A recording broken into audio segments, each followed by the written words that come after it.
GFs are conduits to power on their own, yeah.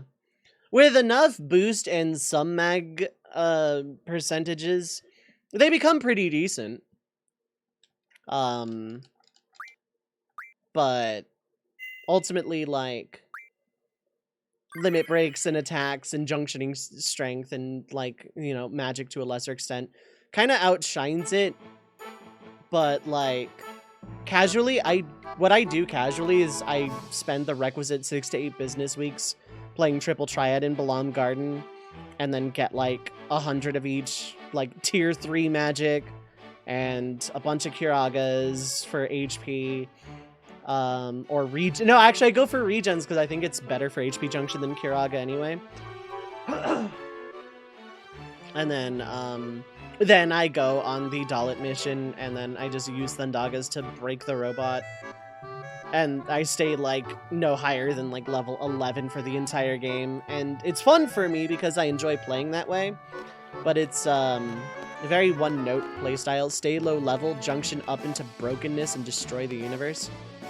I never summon GFs outside of, like, Carbuncle in a couple of scenarios and Cerberus.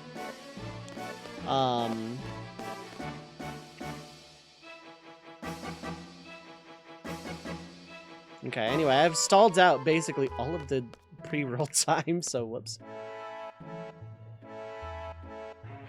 Wait a minute, the bone thing was already there.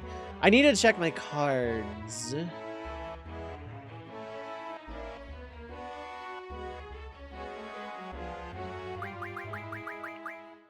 Need to make sure I got Mini-Mog back. I did get Mini-Mog back, very good.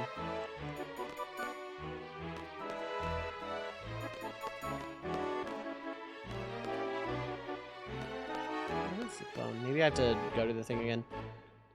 So, like, yeah, this is a challenge run, but because I'm stalling out for the classic RPG shuffler that I'm going to be doing for the Trapeze charity marathon event next month, I'm doing a lot of side quests, and I'm just generally screwing around. This is about as close to a casual playthrough as I can get until this game starts getting hard later on, probably. It is a breakable game. It is your favorite Final Fantasy? Hell yeah, good taste. And even you have to say, and you always do, FF8 is a great card game with a decent JRPG on the side. That's a way of putting it.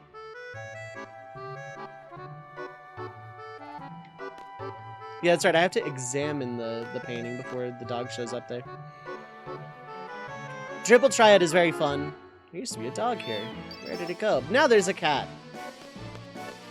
Cats can jump from high places like that because they have less mass, and therefore they don't hit terminal velocity. Like, their terminal velocity is, like, much, much higher or something like that. Whereas if you were to drop an elephant off of that same height, it would explode. Random fun fact of the day. Physically, I am feeling significantly better. In fact, I'm almost confident enough to like, try and take another test to see if I test negative. But,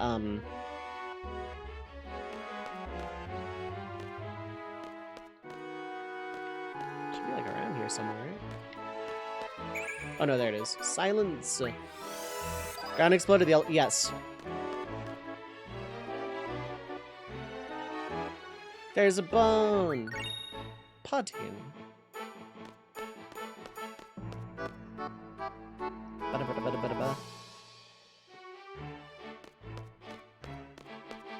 So yeah, this is like semi-casual because the challenge isn't even that hard, really.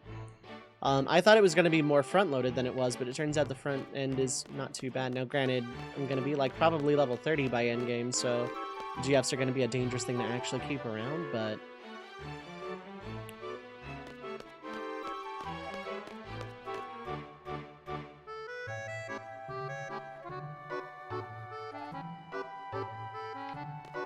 yeah, that save point is still there. That's neat.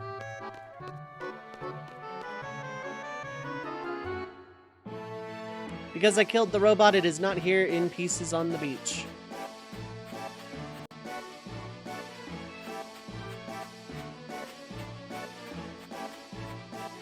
Alright, let's go check on the painting again.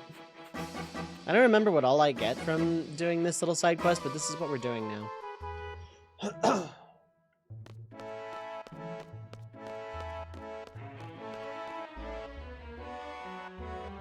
I like breakable RPGs. I find them replayable.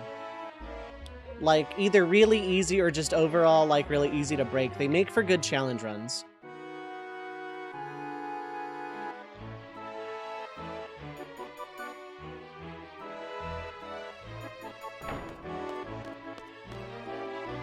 It's a white bone. I know this place. Artists have to fight for their creativity. Why is there bone in my painting? How's it going, Mint? How you doing? You know, physically I'm feeling significantly better than I have been in a while. And it's nice. It's nice to be able to, like, breathe. I still have, like, random little coughing bits. Couldn't you just paint over the bone? I mean, in theory, yeah, but...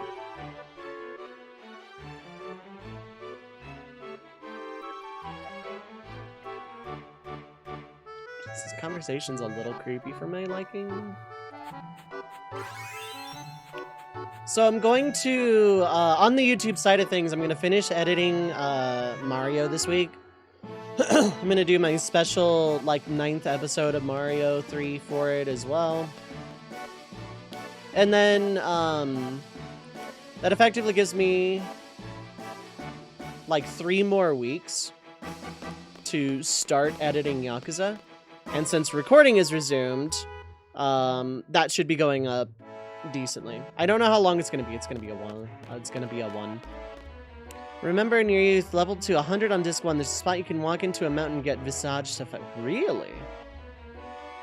That would be a good challenge run. Get to level 100, like, from disc 1. I imagine the game would be really, really, really hard at first. Especially if you don't play cards.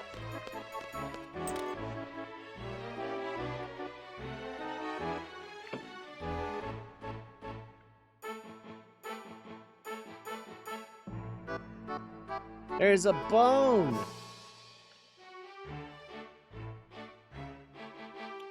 Hey, get paid 16 grand, listen to bone painting grandpa talk to some random girl on the beach, yeah.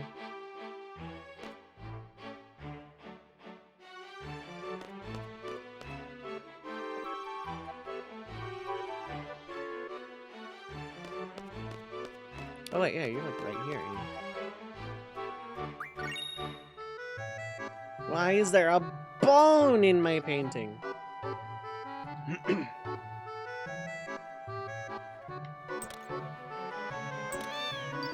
Cat.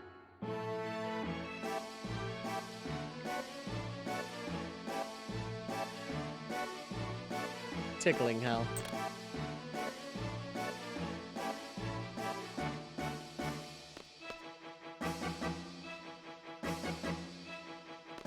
Grown up a little. I don't think that's how that works.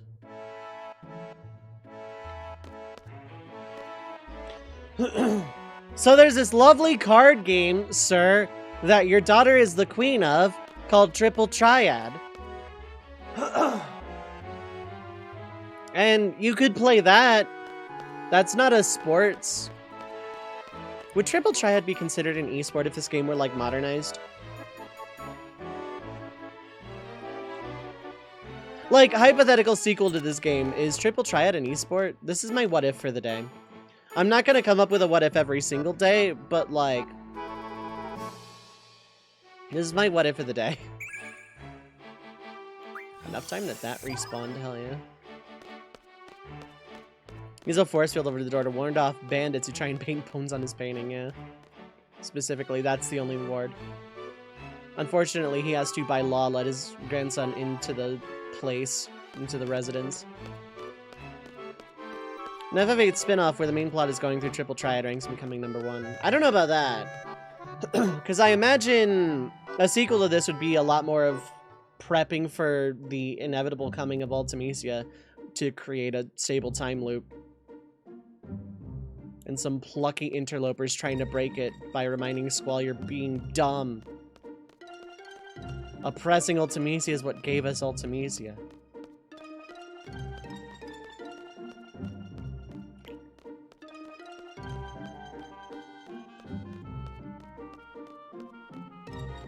Okay, there's the thing.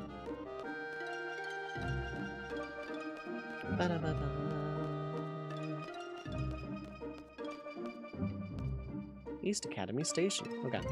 So it's, I want to say Quistis and Selfie that come along here. Squalet's number 1, he will just say whatever. And it'll be continued to be mistranslated as whatever. Till the end of time.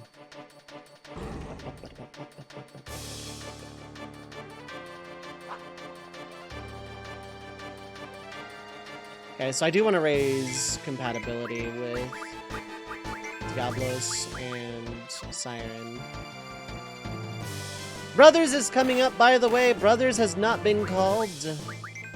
So if any subs want to start throwing their ring in the hat for that one.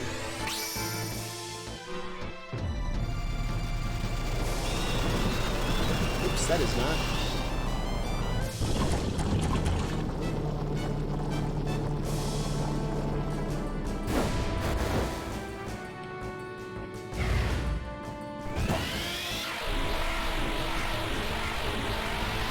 Leviathan, Pandemona, Cerberus, and Cacti are also up for grabs.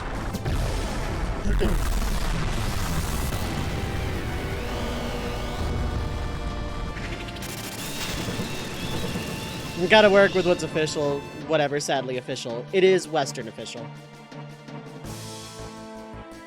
This guy, our sick, is technically official.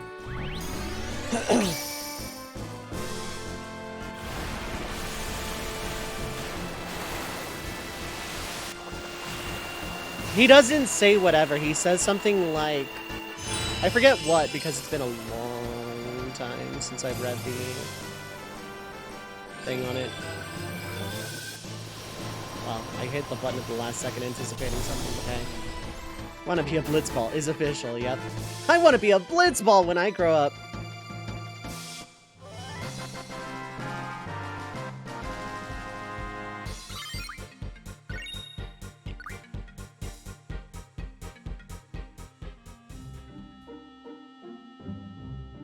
Okay, so I'm gonna switch Zell for Quistis. I want to say that's right. Like, junction-wise. Oh, I can just switch them. Okay. Just temporarily, just because I'm pretty sure that's how the story goes. He's more lighthearted in Japanese from my understanding. He's not such an ass. Yeah, like, that's the thing. He's not so dismissive. He's, like, weirdly quiet and compliant to go along with his abandonment issues. So he just goes with the flow because, like, and that's why Garden staff and especially Sid and Quistis and whatnot see Squall as such a model student, because he doesn't argue, he doesn't talk back, he doesn't question things, he doesn't question his orders. He just does what he's told. And follows orders, and like that's why he has such high favor with Garden at first.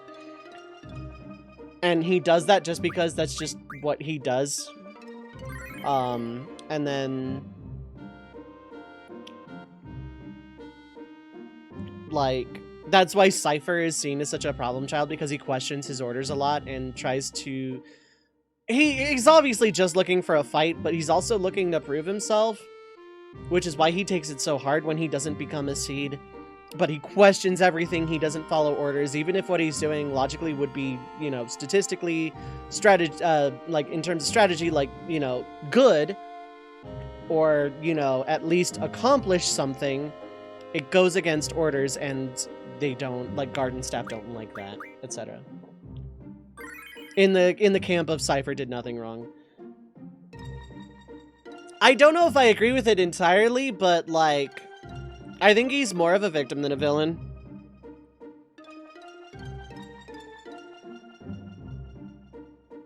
I would say he's more of a victim than a villain.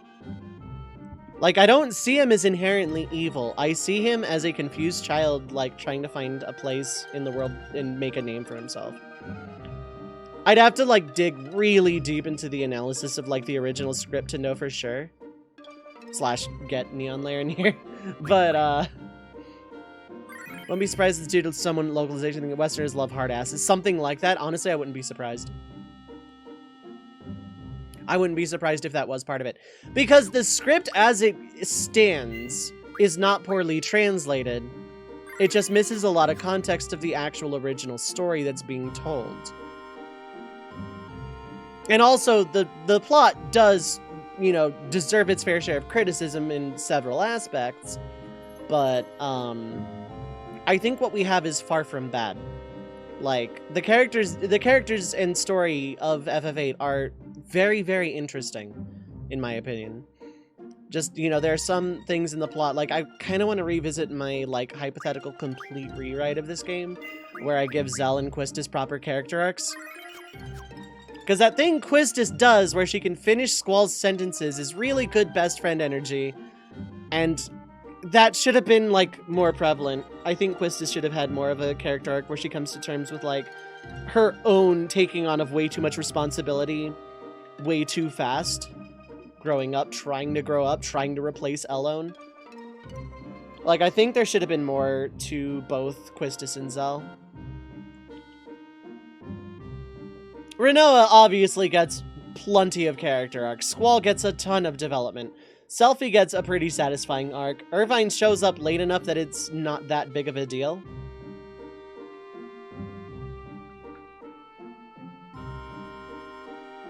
But Quistis and Zell, I think, are done dirty. A 17-year-old child who has a dream and was given a shot at it, but while trying to reach that dream was manipulated by insert sorceress name here. Basically goes back to Ultimacia at any given point, but yeah, sorceress needs a knight. Yeah, he wanted to make a name for himself. He wanted to stand out. He had a dream, and he wanted to pursue it basically by any means. But he wasn't a horrible person, just an asshole. He became not so great by his actions, but again, manipulated by a sorceress. He had a romantic dream, yeah, pretty much. But like, you know, he was a really rough, like, jerk-ass of a guy from Small Child, but again, he was an orphan, so I kinda get it. That's just how he expressed and dealt with and coped. That's just what he did. He antagonized. But like, you listen to Rinoa at this part of the game and a little before talking about how nice Cypher was to her. And by Cypher's own words, at the end of Disc 2, if Rinoa's in your party, talking about, you know, because like they dated briefly, and Rinoa doesn't think of it badly. He definitely wasn't abusive or anything. So, like, there are very much redeemable qualities to Cypher as a person. He's just a very much victim of circumstance and sorceress manipulation, obviously. But, yeah, I don't think Cypher's a bad person. Quistis' character again, and when she was fired and never went on. Exactly. Her story ended so Rinoa can get all the screen time.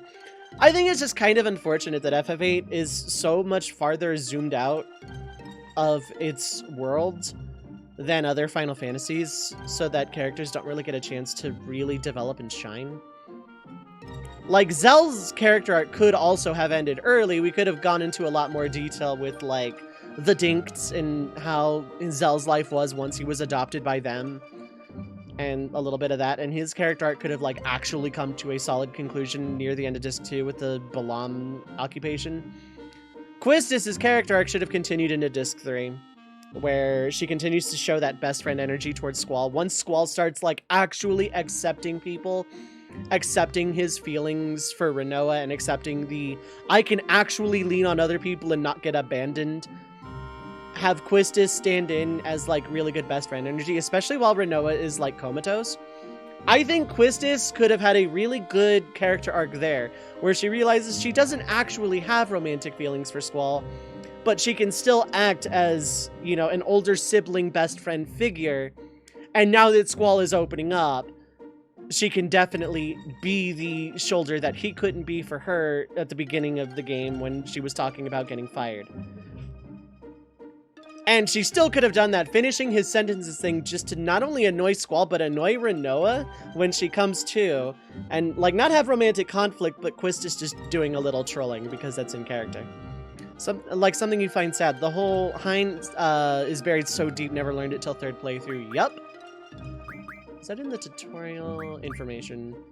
I don't think it's actually going to be here yet because I haven't learned that much about sorceresses yet. Term... Sorceress... Yeah, the great Hein created people. This is an FF3 reference, kind of. The sorceress were given a fragment of Hein's own power. Yep.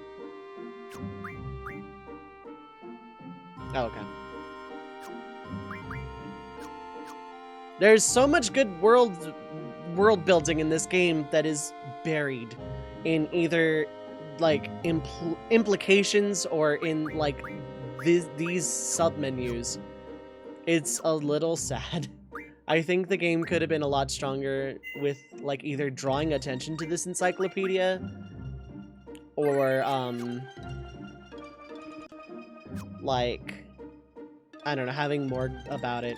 I don't hate the plot that we got, but I think it could have been better expanded upon.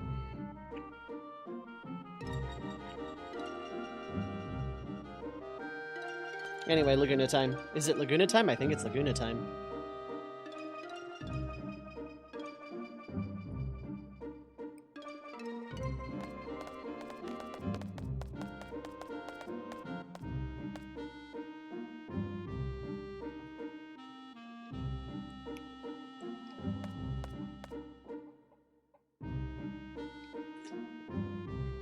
Ghost Girl, what is up? Hi, hello.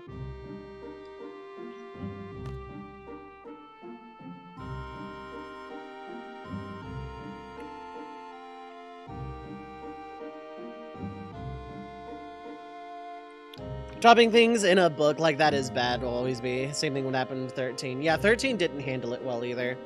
Great world, great setting, dropped in like a bunch of codex pages, yeah. I think a lot of this stuff should have been expanded upon. Now, the Hein stuff isn't necessarily relevant to the story being told, but... but, yeah. Wanted to learn more about witches that aren't Adea, yeah. Because we get Adea, Adele, Renoa, and Ultimisia, and those are our sorceresses. And, like, they basically all wrap up into the plot instead of the world build.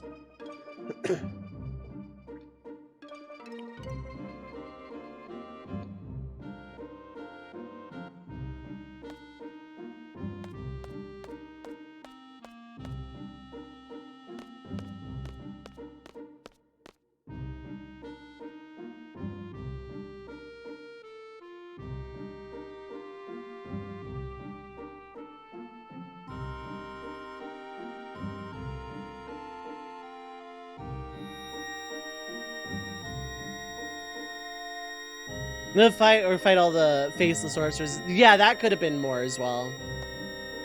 That could have been expanded upon.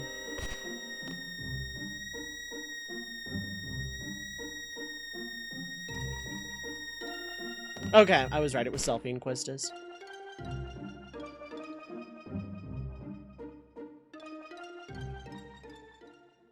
They went to the dream world.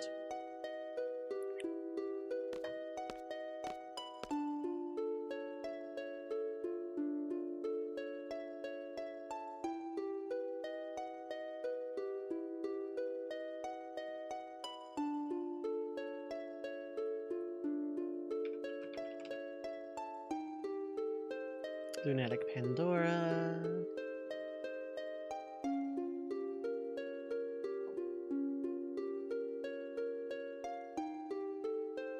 Okay.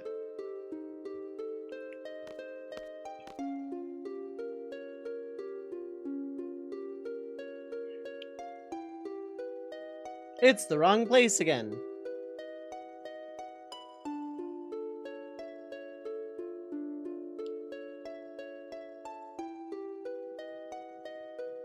Maybe someday we'll get one of those super remakes for 8 if 7R does well enough. It'd be cool. Yeah, same. Random sorcerers you want to drop who they were in the codex thing. You just expand. Yeah, exactly.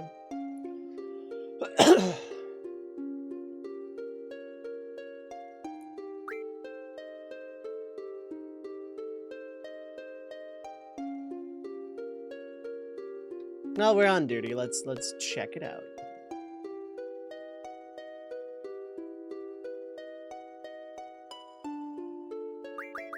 Okay, everyone's equipped.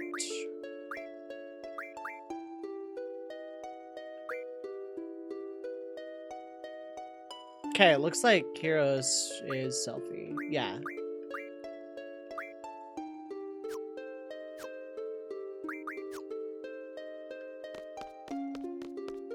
I also want to see directly how strong a seed is. Mental images that are equivalent to a soldier from 7, but no real way of knowing for sure since 8 never got an advent children.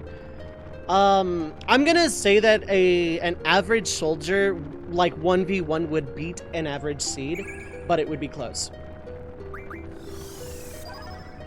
The reason I say that is because soldiers are given Mako injections, whereas seeds are just trained.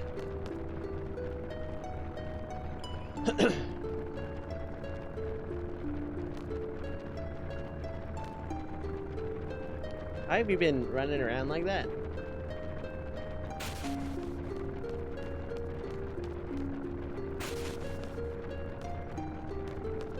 Don't be such a weenie. What's the? I think a prequel game with Laguna and Co. would go a pretty good way of solving some of these. Garden students get Guardian Forces, allowing them to draw magic and augur. You know what? That's true.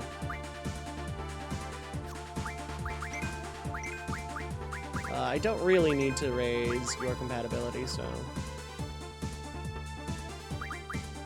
Okay, it's Cure.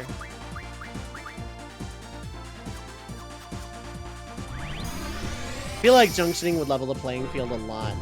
Yeah. In terms of just military tactics, it would be a basically even fight, except for soldiers would probably be older and have a little bit more experience. Because you're thinking someone in their early 20s versus their mid to late teens.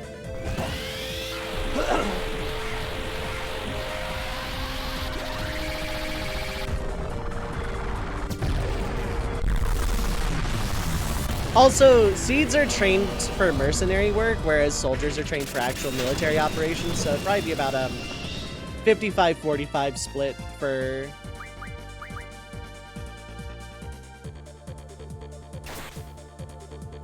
Oh wow, that's still one. I don't need to boost it all. Seeds are kind of sort of trained to defeat Adea. Yeah, they don't know that. Yeah, but they're also, that makes them specialists against magic-based foe rather than... Dislike 7, personal preference. Soldiers like Cloud are stronger. They are beyond human. There's a death battle of Squall v Cloud. I mean, I don't take death battle with, like, any sort of actual confidence, but... Because according to death battle, Link beats Cloud because Link uses strategy. And Cloud big, dumb, stupid. According to death battle.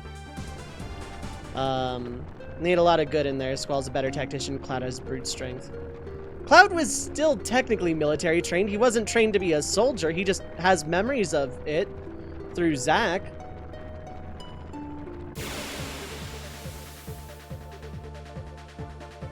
Cloud has a lot of brute strength. He's not that dumb.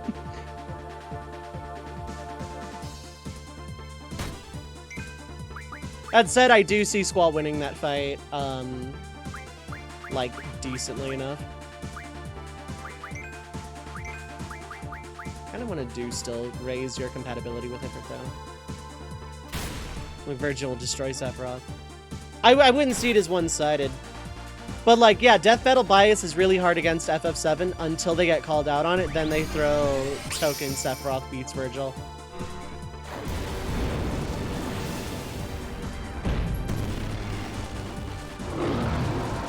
I got really high with that boost.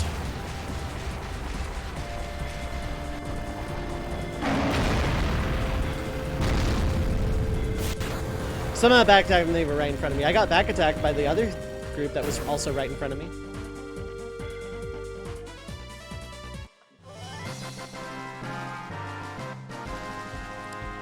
Death Battle also says that Android 18 is so strong she can destroy a building. I mean, yes.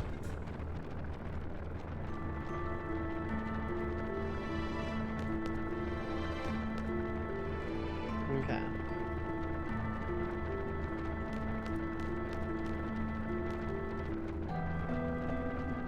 Ladder. Guys, it's a ladder!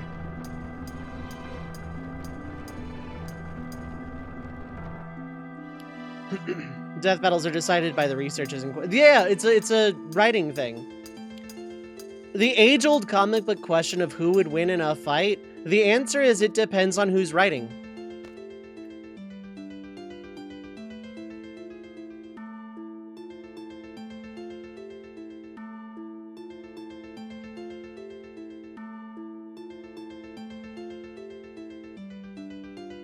The last battle doesn't count as exercise. No.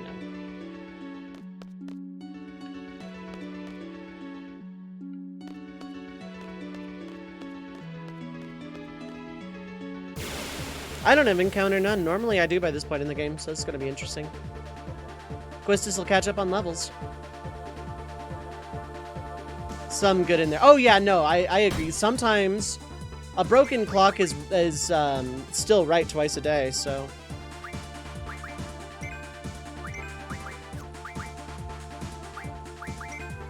I don't need to summon, well no I do, because compatibility, right? That's what I was going for. It's not gonna be in time though. You can see how they say Cloud 1, don't like or agree, but Mako is just a game changer. It really is.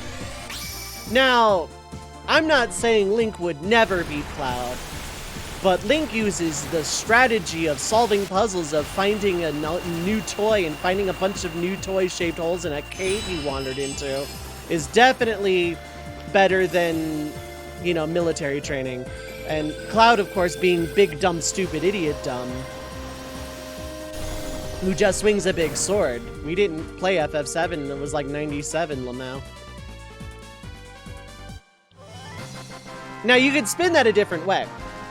If the Master Sword reacted to the Genova cells in Cloud's body from how heavily inundated with Mako Cloud was, and have the Master Sword react to Genova the same way it does to Ganon, then I would buy it. Then I would actually buy it.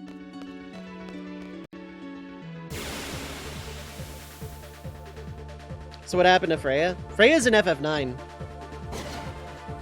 Ooh, a cyborg. Honestly, if Death Battle weren't biased cowards, they'd follow up on the Goku vs. Superman with a Vegeta vs. Superman. Oh, for real. Vegeta would body Superman. I don't know if he would body him or not, but it'd be interesting.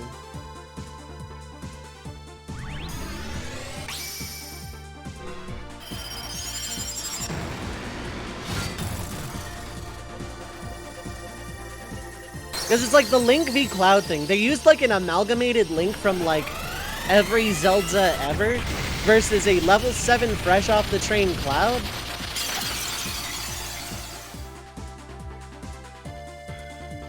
Do you still like death count everything? No, you don't.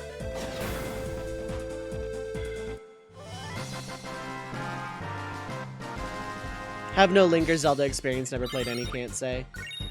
The quote-unquote strategy, that the puzzle-solving quote-unquote, that they quoted for Link being smarter than Cloud, is you go into a dungeon and you find a tool like a hookshot or a bow or a boomerang or something, and then the second half of the dungeon is use the toy you just got. That isn't really puzzle-solving. Zelda hasn't really been that heavy on the puzzle aspect for a long time. I don't think anybody can body Superman unless they have kryptonite. Vegeta would, like, either know or figure out the weakness of kryptonite. If Vegeta knew that Super was weak to kryptonite, he would find some. I don't care if it doesn't exist on Earth naturally. Vegeta would find some. Of course, if Vegeta ever did beat Superman, he would never shut up until the heat death of the universe about how much better he was than Goku, because Goku lost to Supes twice. Salty Tifa tears when she lost to Yang. Now, I think Yang wins that fight. I don't think it's that one-sided that Tifa literally... Like, again, they use a level 5 fresh out of the bar Tifa. Of course she's gonna get curb stomped. I do think Yang wins that fight, like, more times than not.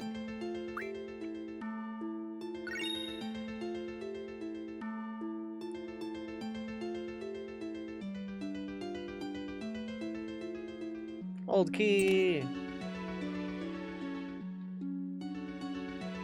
Puzzles and games are either bring item to this, congrats, or Resident Evil Moon logic. Puzzles is to learn math to open a door, yeah.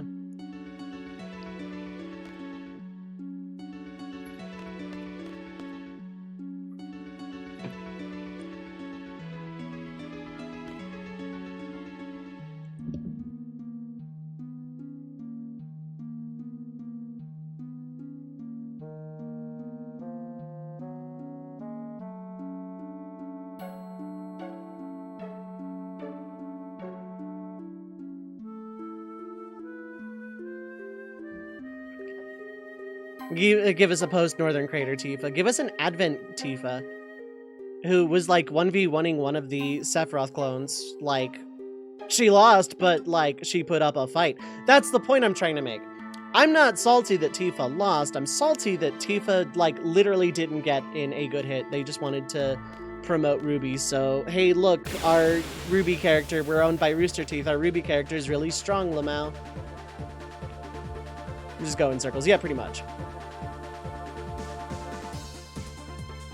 Again, the answer to who wins in a fight is very decidedly who writes, is based on who writes. Who is writing this story? They will tell you who wins, and if they're a good enough writer, it'll be believable. Oop. I hate my pop filter.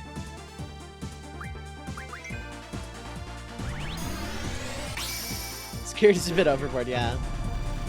This is just your opinion. Marvel, DC, Dragon Ball characters so strong you can't quantify objectively how strong or weak they are. Yeah, pretty much. You could write a story about Yamcha beating Saitama. And if you're a good enough writer, you can make it believable. I'll at least give them, they got Samus versus Boba Fett, right? Broken Clock and all that.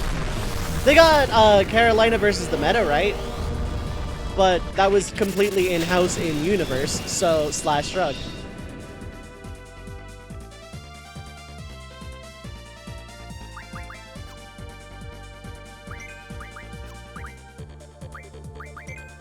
It was post Crater Tifa, they do, she wins. Yang fans to give us season 5 Yangs, they do, Yang wins. Yeah, exactly.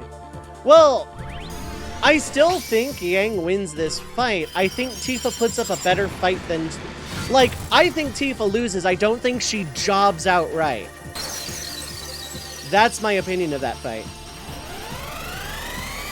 Yes, yeah, man. Because if it's Yang from FF4, Tifa wins that without a second thought. Not because Yang is weaker, but because the things that Tifa punches are significantly scarier to punch than the things that Yang goes up to punch. Okay, there's HPJ. There's a story where Yamcha beats Cell and it's a published manga. Exactly! It'll either be a funny enough gag or believable enough. Just by itself. You can counter half, probably. And then the HPs and mags and stuff. Hit junction is pointless. When we do Tifa vs. Yang range, I don't know. Defeats up WWE 2K, now we're talking. Okay, yeah, and you're on move find. Status junk ×2 might be my next target. And actually, no, the sun mags, never mind. Not that I'm summoning Siren very often.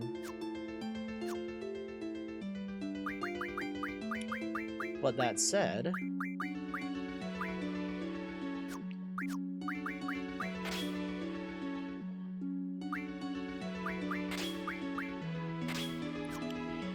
Just want to write a story where Krillin left DBZ World, became Saitama in a different world.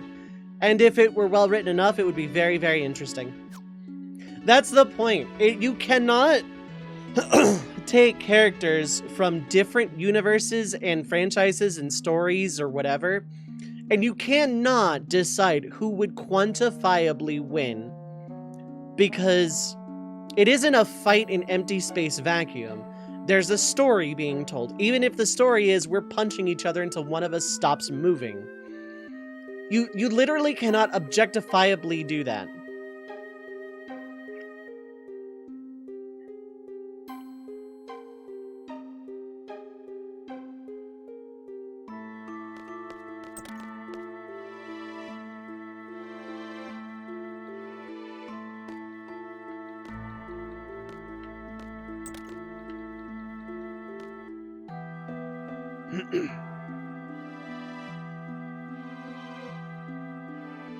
Oh, I see.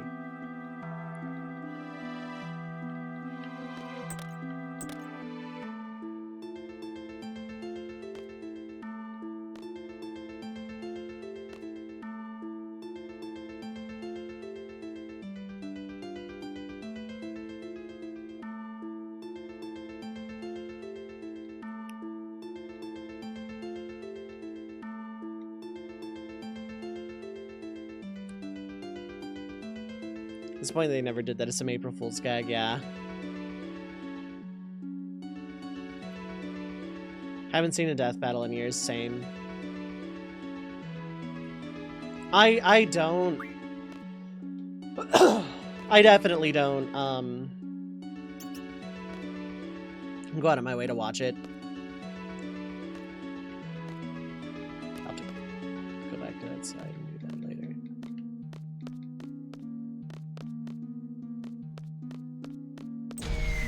Whee!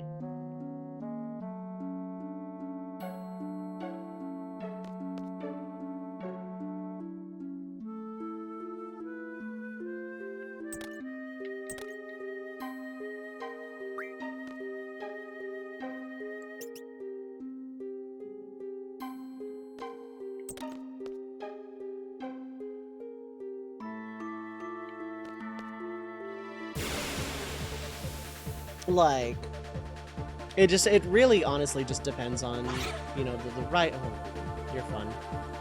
I think you have Demi as your draw, but you can also, no, it's the other thing that can do erasing. No, it's not Demi. It's Dispel. Okay, now that's interesting.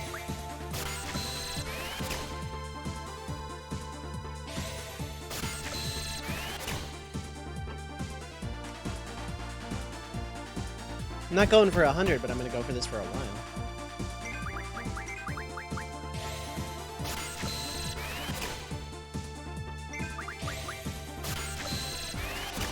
Yeah, no, I don't go out of my way to watch Death Battle.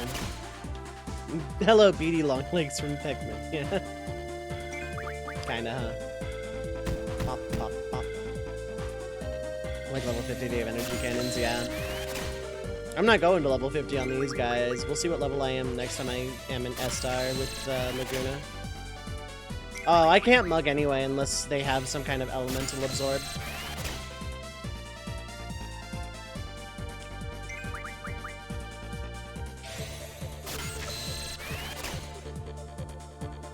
What gets you about Death Battles, while they have sensible matchups at times, some of them feel out of nowhere really flimsy for their reasoning, yeah. I have a couple friends that are still, like, into Death Battle. So, like, I have to hear about it sometimes, or, like, see it on timelines. And it's like... if they opened their videos with, this is just our opinion based off of what we're writing, a story we're telling, I'd let it go. But, like... the thing that gets me about Death Battle is they present their videos as settling the debate, so to speak. And that would be great if they did their homework. Ever.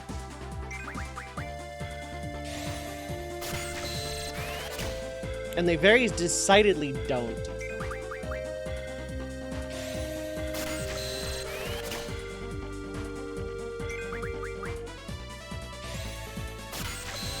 Android 18 can level buildings. I mean, I guess. Mike Tyson would probably win in a fist fight with a toddler. What's your point?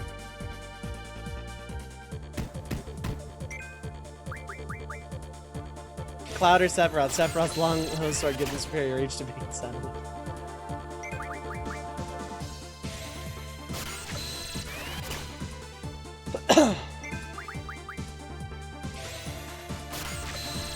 Like, at that point in the story where Android 18 exists, she has jobbed Super Saiyan Vegeta, who was as strong, if not stronger than Goku at the time, who is very decidedly stronger than Frieza in final form, whose first form, at like, I don't know, a tenth of the power, maybe less, could destroy a planet with his fingertip in canon.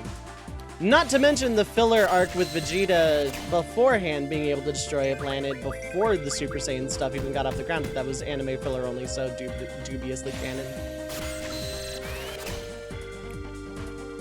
But, like, Frieza destroyed planet Vegeta with his fingertip in his first form. Literally zero effort. Add some transformations and power-ups from that, and take the guy who beat that guy and someone who is as strong, if not stronger than that guy, getting jobbed, and then say the person who did the jobbing could destroy a building if she wanted to. Homelander v Omni-Man, wow. Like, yeah, Android 18 can destroy buildings. She could destroy a planet very, very easily with the amount of power she packs.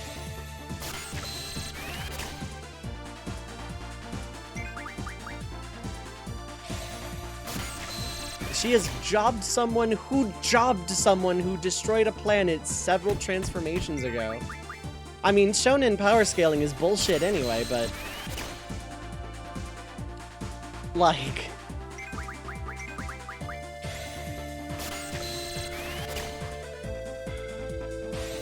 and like, I get, you're doing death battles and you're doing enough content for your channel to stay relevant and do these cool animations and stuff. You're working on the animations, so you don't necessarily have time to research in depth to every story you tell. Counterpoint, you still fucking should. Popeye vs. Saitama, reaching a bit, yeah, pretty much. Virgil versus Sephiroth makes some sense. Get ones like Tanjiro versus Jonathan Joestar, Luke Skywalker versus Harry Potter. Yeah, exactly. Thank you.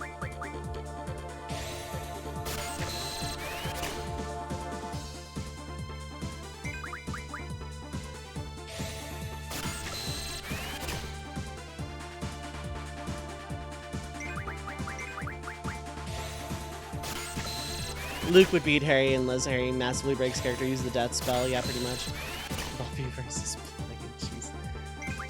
And it's like, yeah, you're running a business at that point. You know what? Fine. Respect it. Whatever. People gotta do what they gotta do. Creativity is not something that should, you know, be perfectionist. That's fine. But don't present your shit as settling the debate, because you are doing the exact opposite.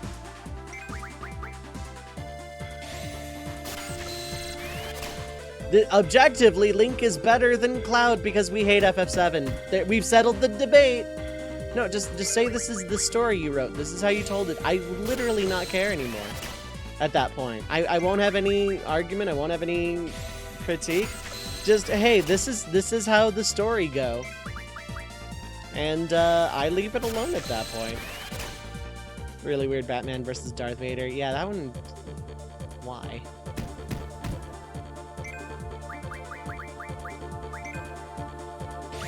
Hit Harry beat. I don't know.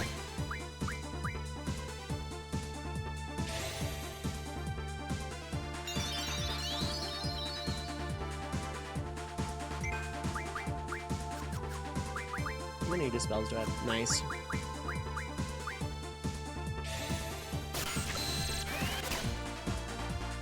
That's the other thing. They're gonna have results of fights that, like, basically don't make sense just to get the engagement and comments on their videos, because then their videos will be moved up the algorithm.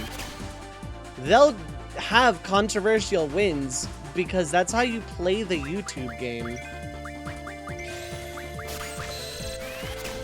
Troopy versus Winter.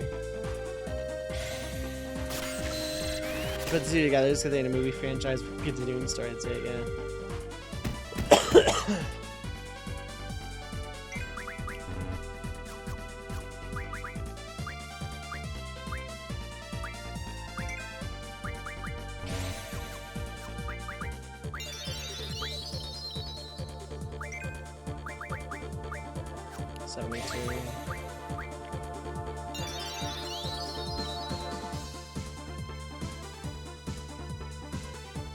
Next on Death Battle, Batman versus Jiren. Yeah, right.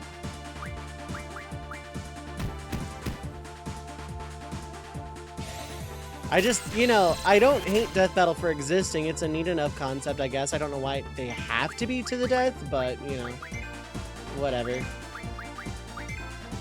I guess middle school students still need something enjoyable to watch, but, like, you know, we're settling the debate. We're doing research. No, you're not. You're doing MatPat levels of research here. Some crazy crap where Batman puts on a bat suit and beats up anti-monitors. Like, I don't mind these who would win in a fight scenarios. They're interesting. They're what-ifs. I live and die by those. But I follow Masako X, and I don't follow Death Battle. Because one is presented in a very different way than the other.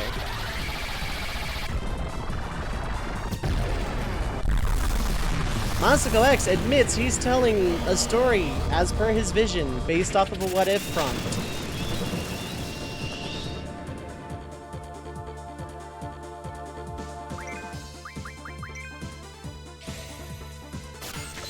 Dr. Doom versus Alexa. You see, that's like borderline same verse, isn't it?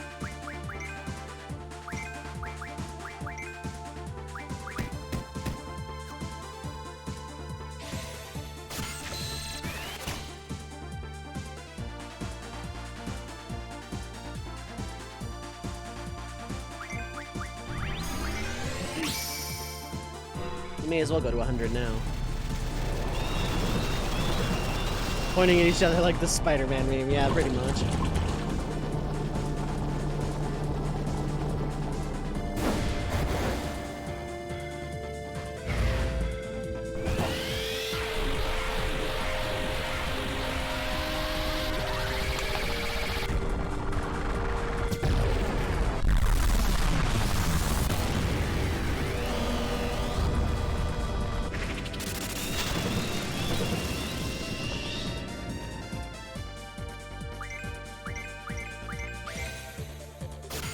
Yeah, we're just kind of grooving. Today's like a lot more of a low-key, chill kind of day.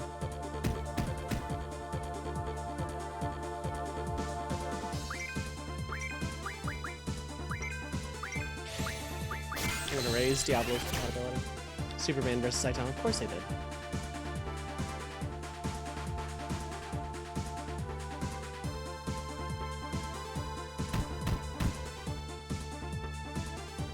Not me getting distracted by Twitter during a summoning animation.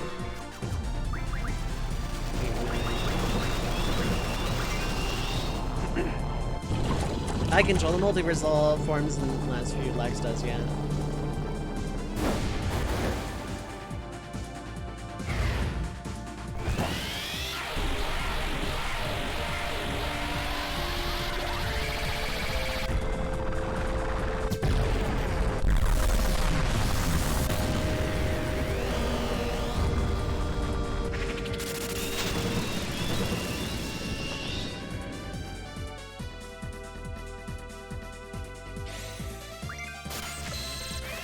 Okay, so we're at 89, we're at 91.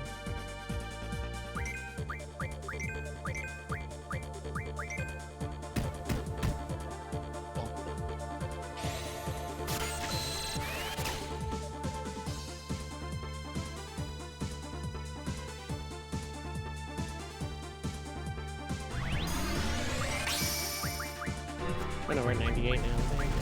That should be close.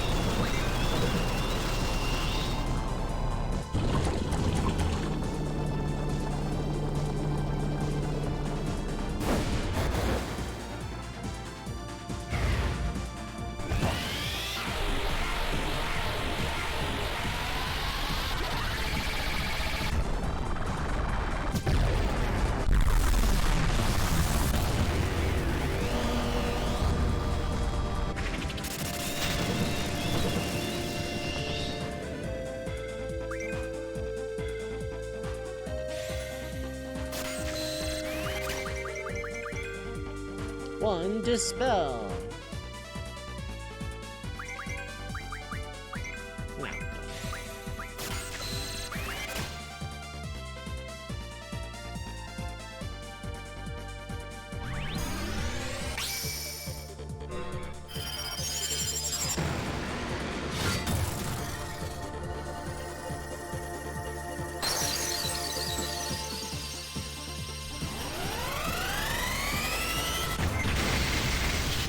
Comics work on the basis, oh crap, the multiverse is danger, I must do crazy feats to stop it from dying too. The Riddler and Penguin are a threat to me because they have gizmos, so I don't think Death Battle ever objectively capture a verse, doesn't care too much about measuring. Yeah, exactly.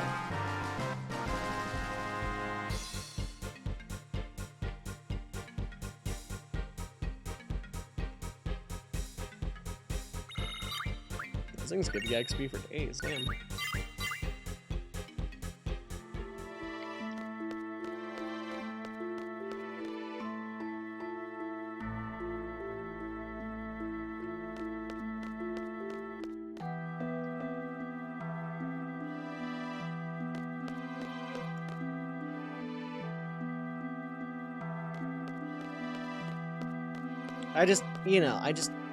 It's applying objectivity to things that are subjective by nature, and it's like, you can't do that. I mean, you can. It hasn't stopped people from doing it, but...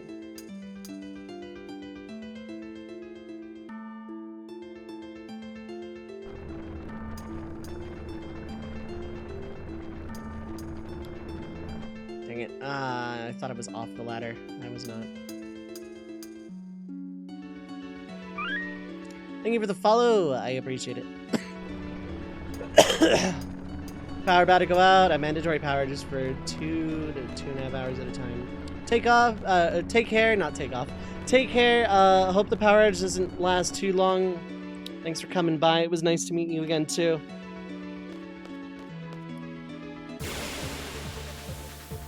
Enjoy life, I guess. Seriously, hope the power outage isn't too disruptive.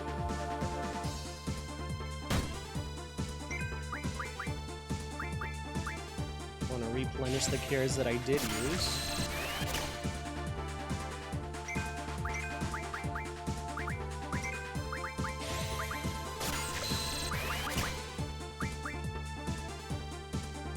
Shotgun!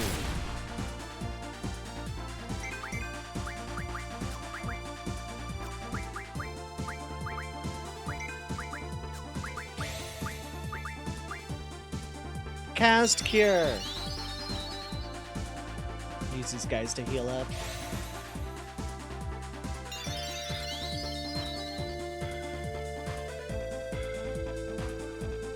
Wah!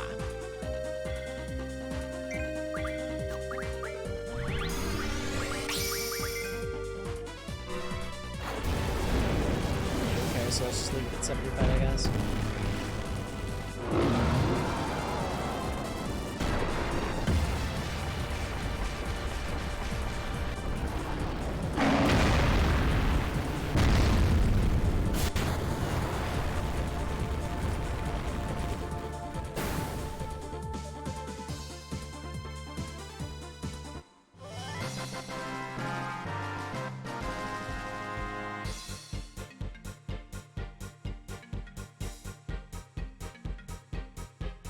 Okay. It's almost 4 AM, so it's not too bad. Fair enough. We'll get some good rest then, in any case. Confused. What's a full map? 13 of them. Not bad. And that's not a thing, so we're just gonna go back to it again.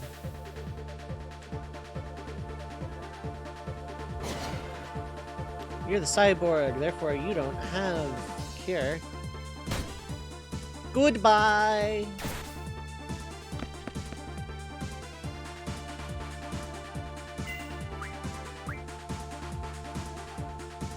When I can start getting break reliably, it's when I can stop gaining as much EXP. You're a cyborg. I am a man punch!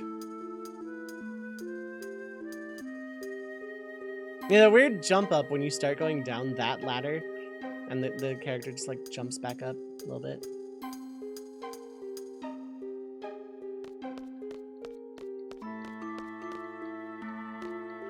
Where's the thing? Oh, there it is.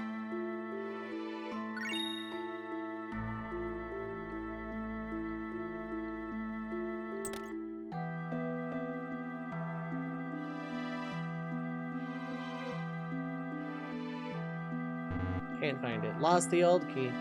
Nothing cheaper than something free.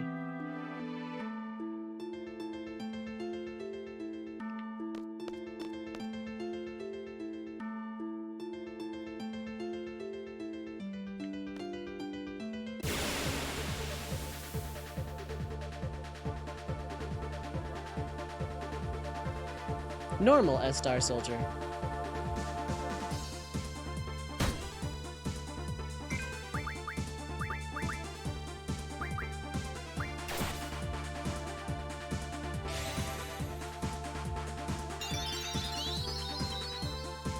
Go.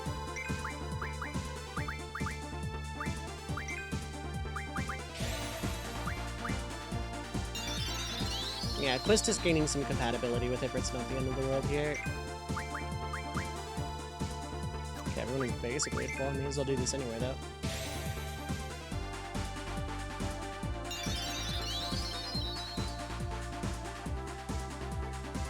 Meanwhile, hello. How's everyone doing?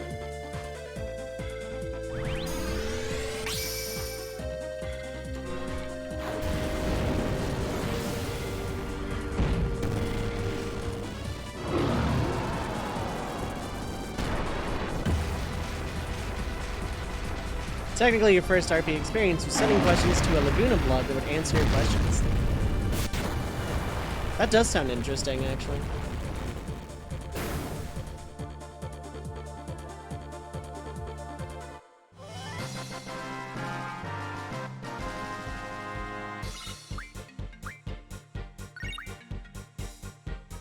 Okay.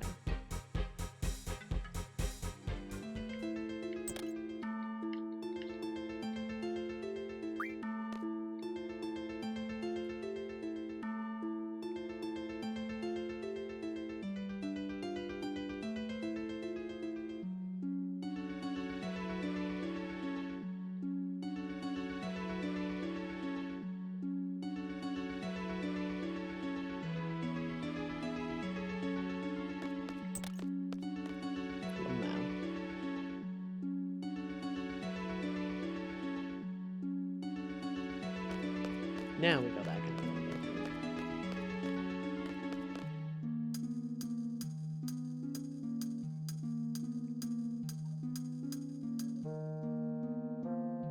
doing all this stuff is gonna matter way later on in the game. It's not going to now, but it'll matter a lot later.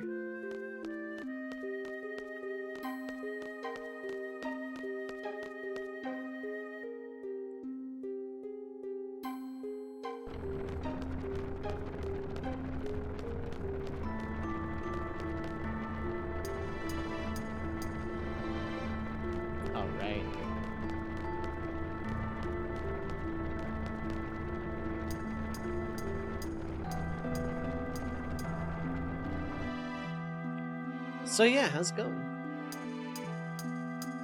Oh, we've had that death battle stuff out of the way.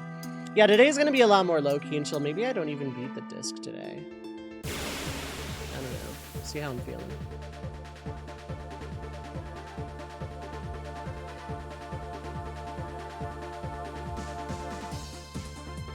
Technically, it doesn't matter who I do this with.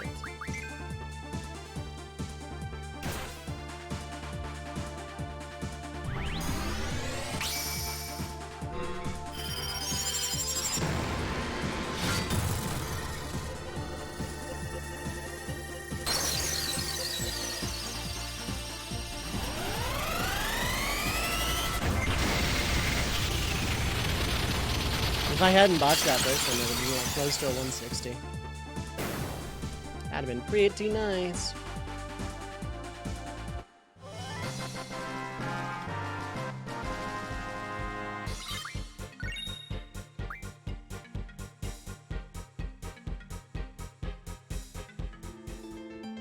There's a part of me that wants to consider allowing magic level up, but that would technically be turning... Like, that would kind of go against the spirit of why I have that rule as a thing. It's like, technically I'm not making magic, I'm upgrading existing magic, but leveling up will basically accomplish the same result.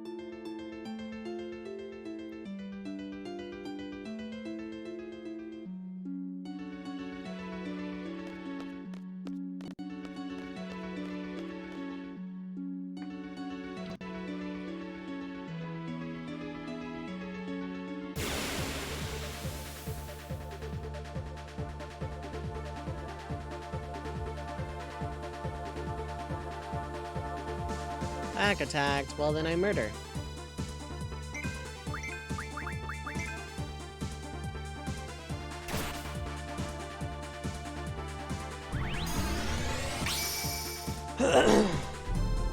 So yeah, I'm very excited about the charity event next month. I'm very excited about it. I'm gonna make a command for it in the next couple of weeks.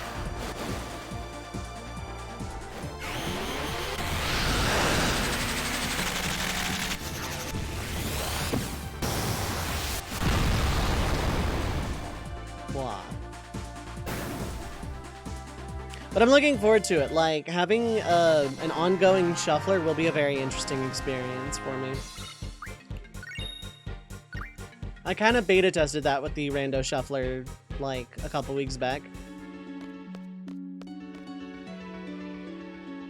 Do I need to examine these boulders? Probably not.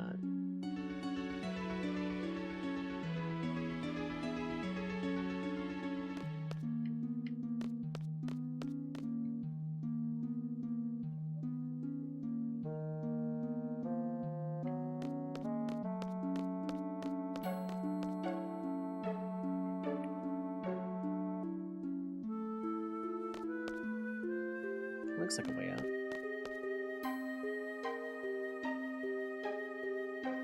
Okay.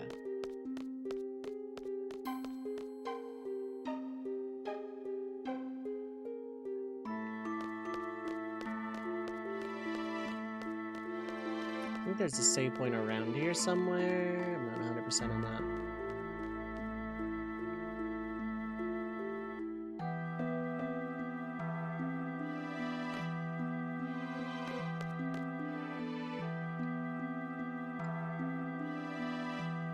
A detonator.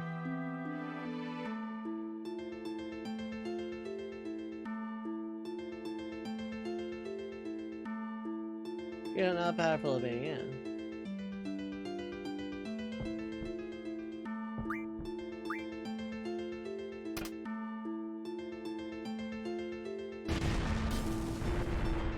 Bomb won't reach us here. Lamau nerd.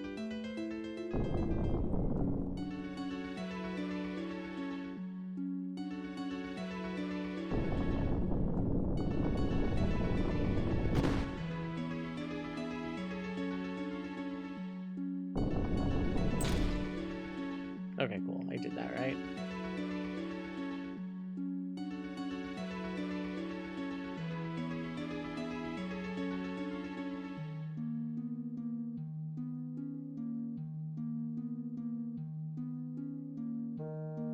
Anywhere else alive?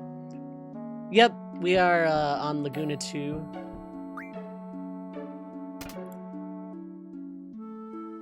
It's gotta blow. Run! How's it going, Zach? How you doing, bud?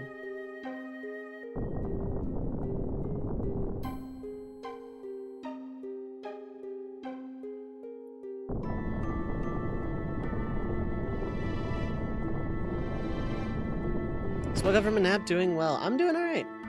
Doing alright, all things considered. Having one, but I guess not too bad.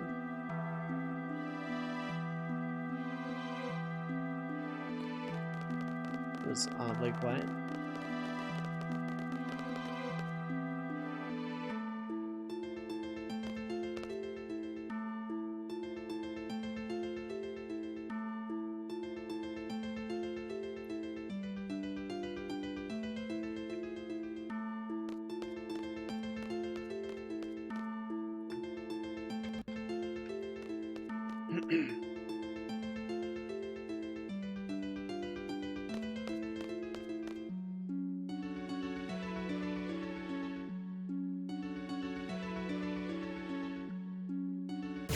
I think elastoids and thingies can both exist here.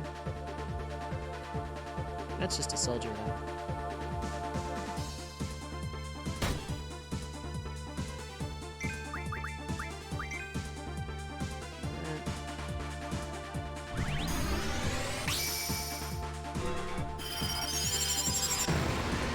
Honestly, I could see myself running self-equist just like as a general party for the entire game.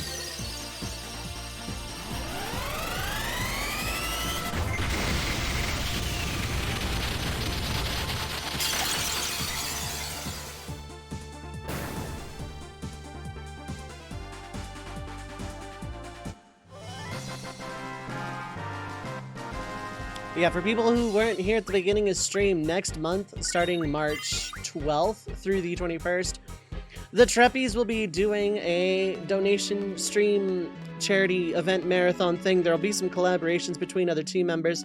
I myself on this channel will be doing a classic SNES shuffler. I think it's a lot of EXP, so I'm just gonna run. And donations to the charity specifically, not counting subs or tips to me, will add games to the shuffler via a wheel spin. Only I will be playing the shuffler to completion even after the charity event's gone down. I will be repeating something similar, if not the same event, for my birthday.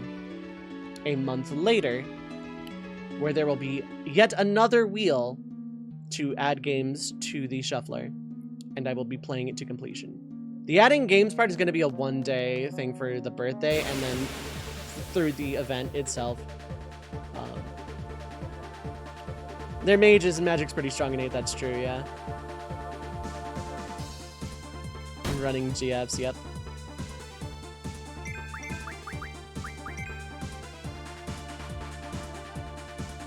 Yeah, I should be raising Quistis compatibility with Zell's stuff.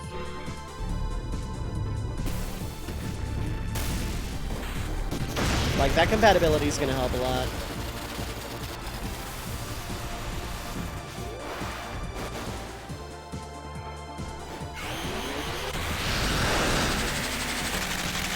Zappy Zappa!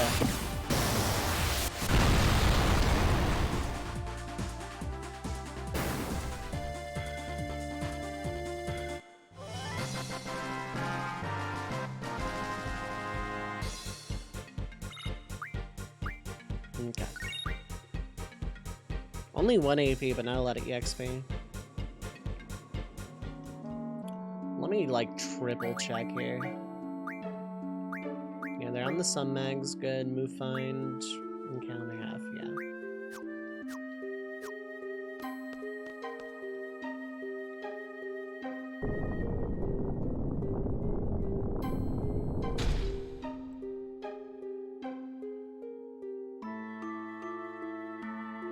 Whatever, man.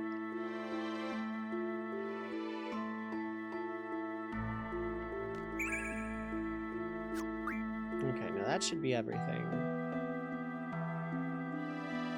Okay, cool.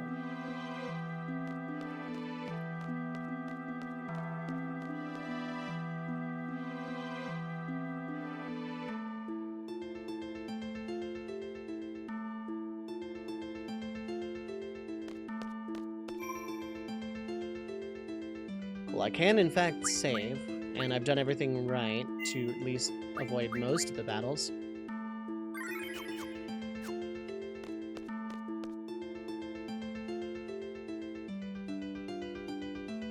Okay, and then that leads to that. Okay, we're caught up. Significance of med level up. Basically, it takes items and, well, levels them up. Like, potions become potion plus, and then those become high potion, etc., etc. Med level up is used to get remedy pluses in this run specifically. It's a refinery ability, which I wanted to ban from this challenge because I think it makes the game too easy. But you need remedy pluses specifically to get Doomtrain later. So, I need to use med level up for that exact reason, and I want to get all the GS, so I figure bending the rule for that exact purpose only is acceptable. Because I want to get a full GF menu by the end of this playthrough. Otherwise, I won't be using the ability to give myself better items or whatever. Literally just for getting Doomtrain. Its parameters are acceptable. Gundam sound effect. Hi, you're a cyborg. Bye.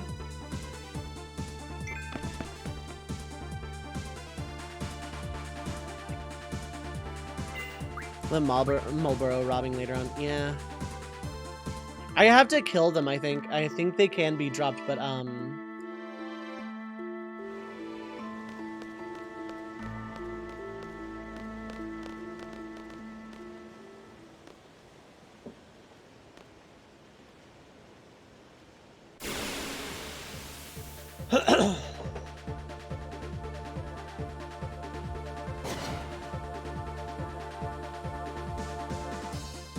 status defense junction should help me a good portion of that.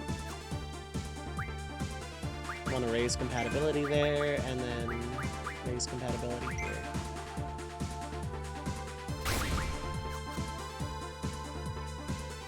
Shotgun!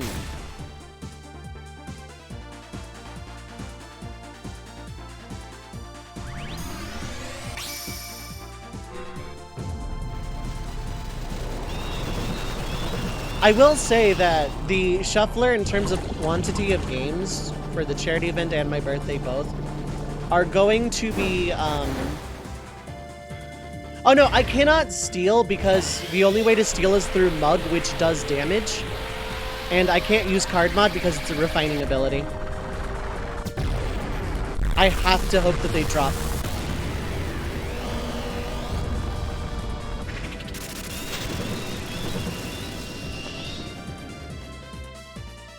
Yeah, this game doesn't have a generic steal. You have Mug.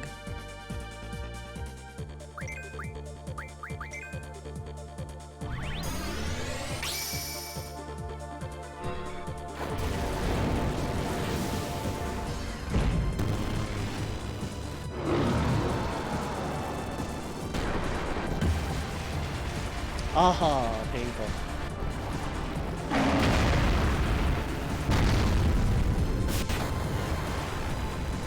So if something is Mug only, then I can't acquire it legally. Unless it absorbs an element. Oh, ouch. This kills the girlfriend. Oops. I shouldn't have had Shiva out.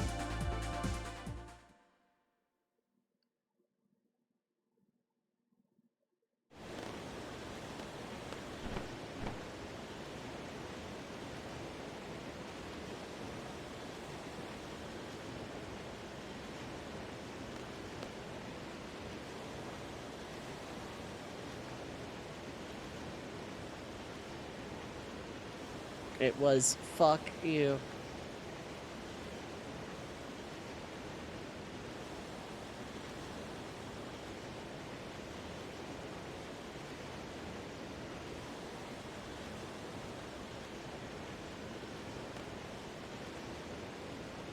So what if time? What if this was the end for those three? Squall doesn't exist. Because this is before Squall's born. So it basically turns into, yeah, what if, so Squall doesn't exist and Sorceress Adele is still ruling Estar.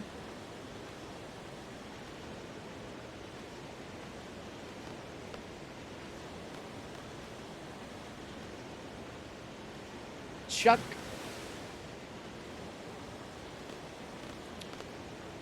Yep.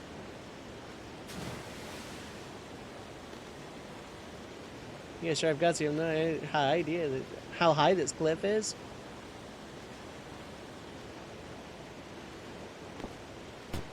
Oh, shit!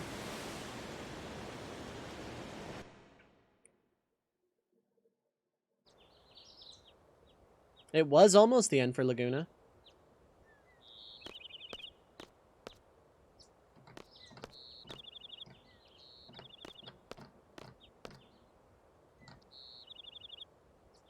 Chaos, what is up? Hi, hello. How are you doing?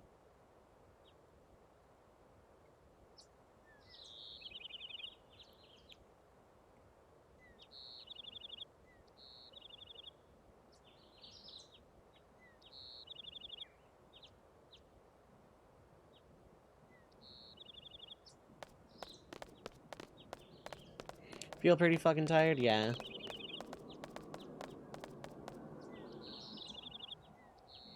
Yeah, I can relate. I can relate in a big way. It's up in the air if I finish the disc today or not. I don't want to waste an elixir on it. I can waste a tent on it, though. That seems pretty good.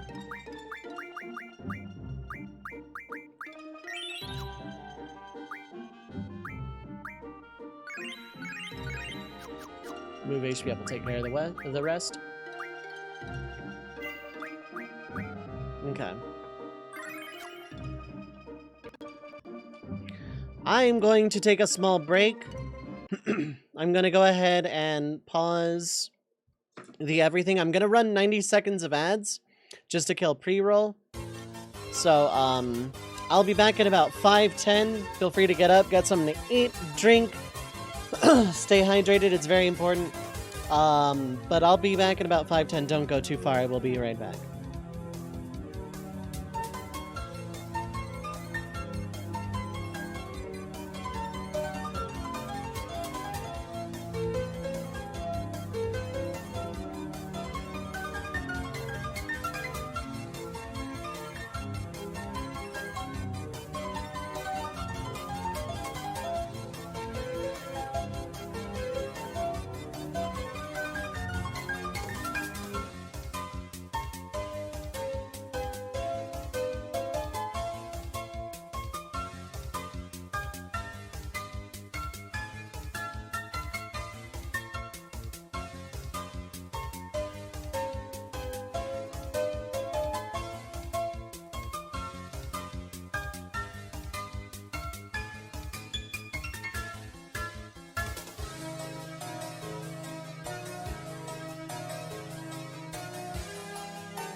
Okay, so I'm here. I'm just taking a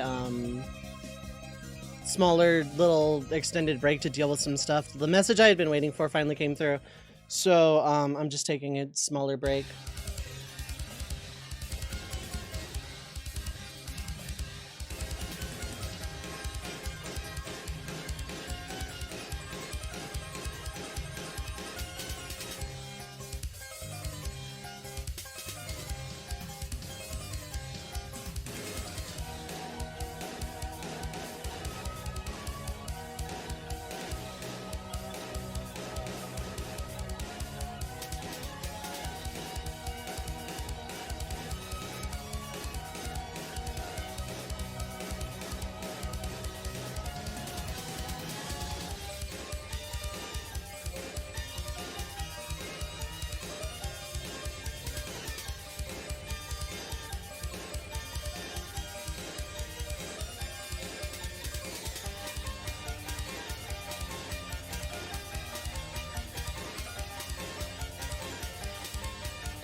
How's it going, Blab? Yeah, I'm here, but like I'm dealing with some IRL stuff.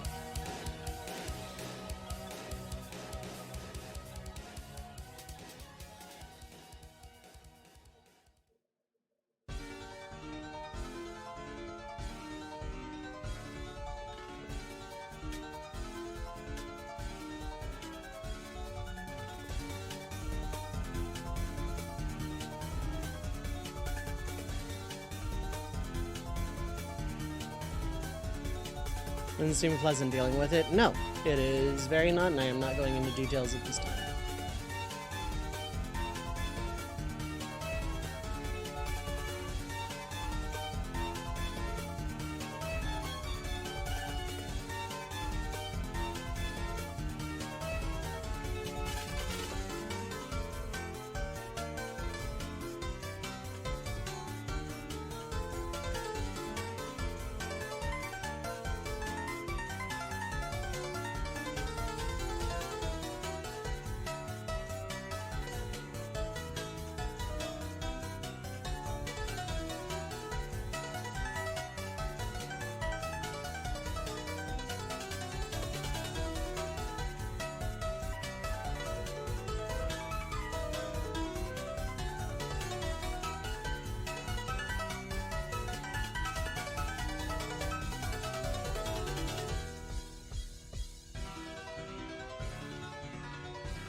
Alright, sorry for the very extended delay, but I guess things are about as good as they're gonna get, so.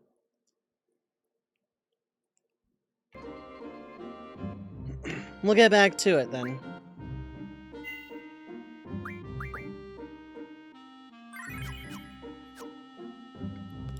So when we left off, yeah, it's time to go to Galbadia Garden. As per the thing. Also, how's it going, Draconics, Blab, Squid, Chaos, welcome back. Yeah.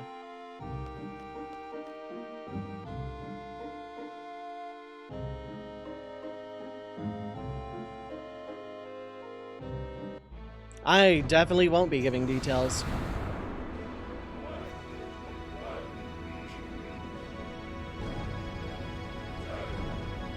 Thank you, Brian.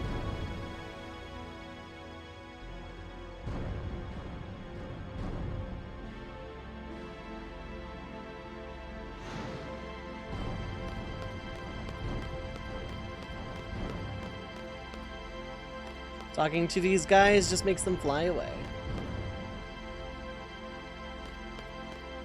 Having fun with theater rhythm? Nice.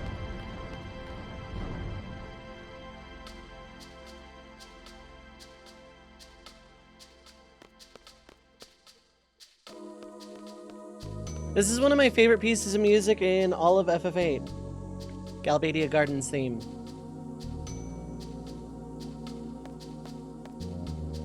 It is so cold and very unwelcoming, but at the same time, there's almost a weird cold comfort in that.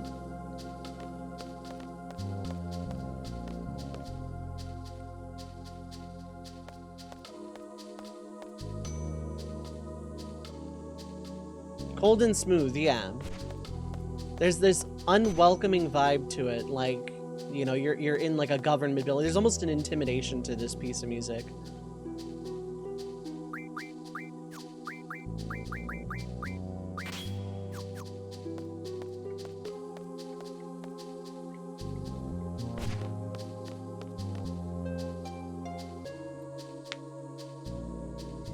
And I really like being here as a result. Haste found. Haste is really good. 15 of them is really good too, damn.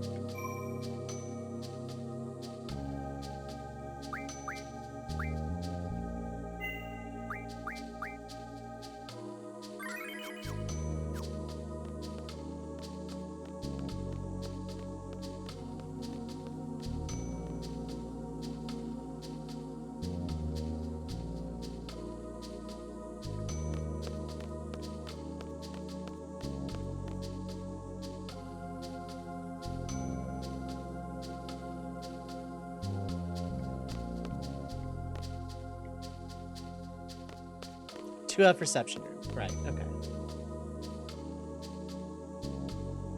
This conversation... Okay, see if I can pull this off again. You can separate this guy from his chair.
Okay.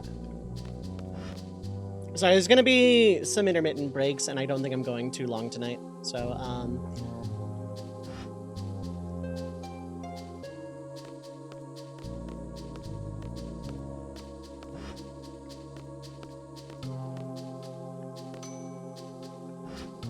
how long are they gonna make us wait? Right now!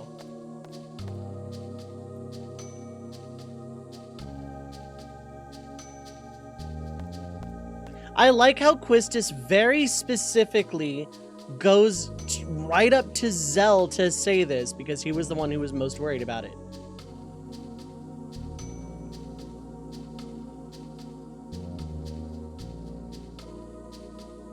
Which is good, because, yeah.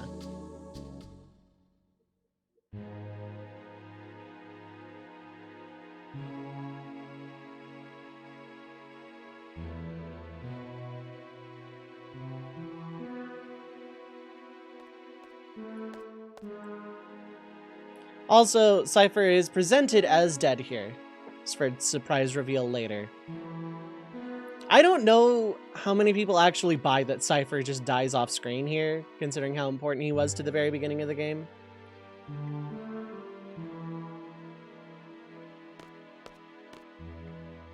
I think I have to talk to everybody. That Cypher's dead here. We'll be hearing from him again, yeah.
Talking game theories.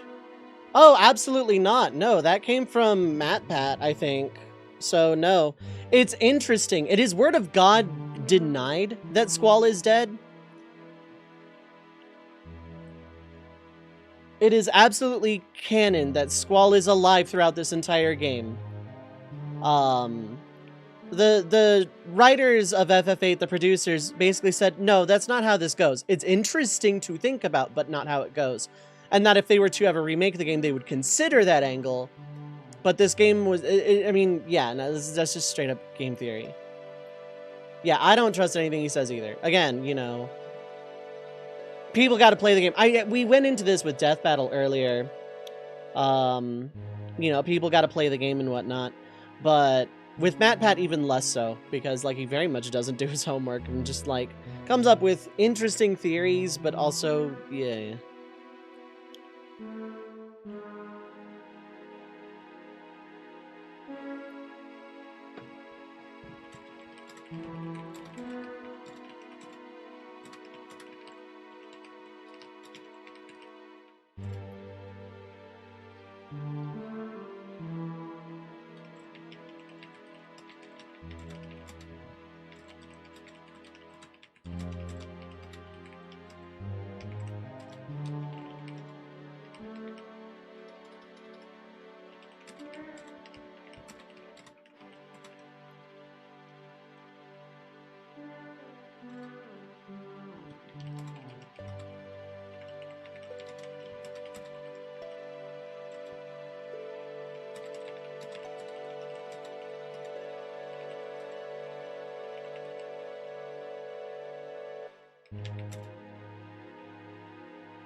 Les, what is up? Hi, hello. Former Jeopardy champion call him out saying Jeopardy was, yeah, pretty much. Game Theory, do you still like him? Yeah, pretty much. In that theory, he tries to state that ice went through vital organs even though it hit his right shoulder. Yeah, exactly. Fuck, Dragon Ball did the same exact wound, the same exact injury, and Goku flat out states, it's a good thing you missed all of my vital organs. One specific perfect Pokemon, yeah. Take care, Yoko. Thanks for hanging out. I appreciate you popping in.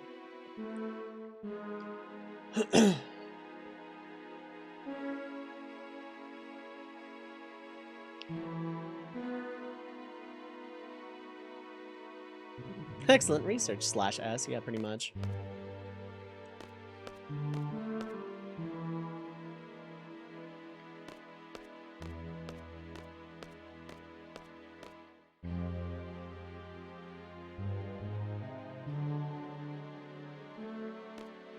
He wants to get revenge, but, like, revenge on, you know, attempted assassination of a head of state. Of course, he's still alive, but, you know.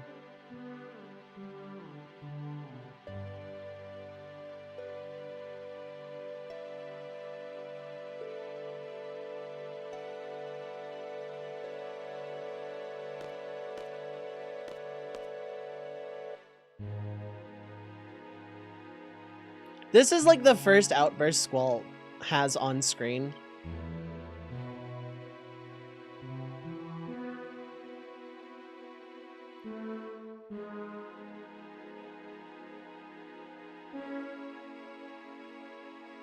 Are you mad?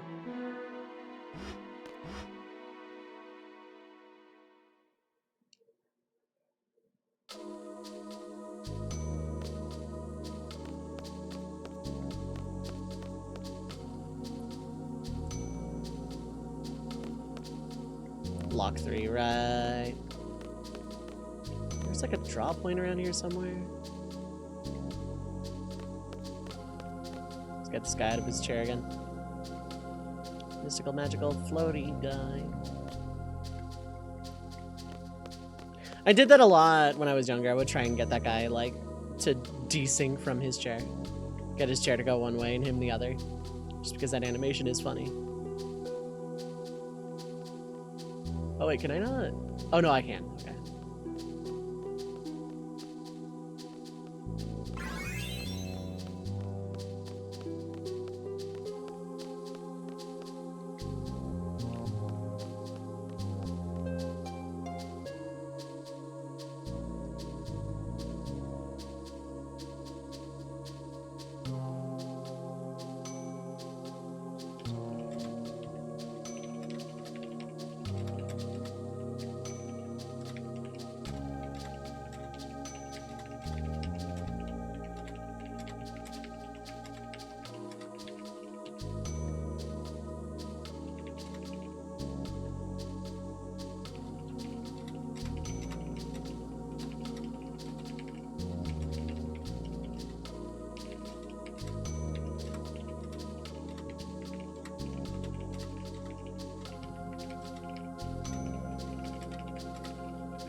There it is, double. 5, that's not terrible. The haste from Cerberus' spot also never respawns. Pretty sure, yeah, that just takes me up no matter what.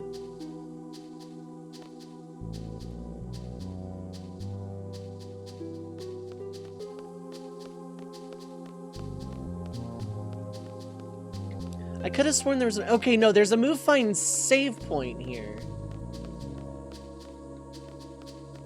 Is Cypher dead and this is his romantic train? Because Ness is Sans?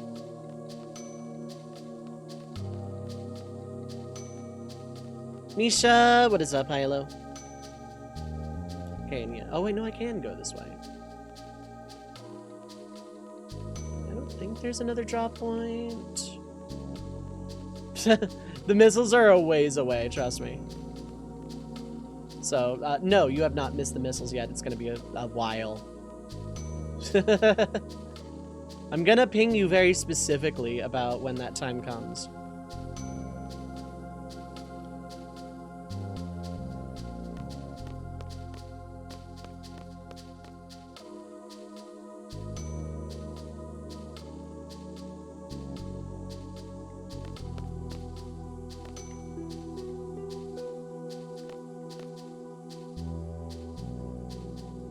The science thing is, no, it's not this early. I just said science because that's usually your activation phrase.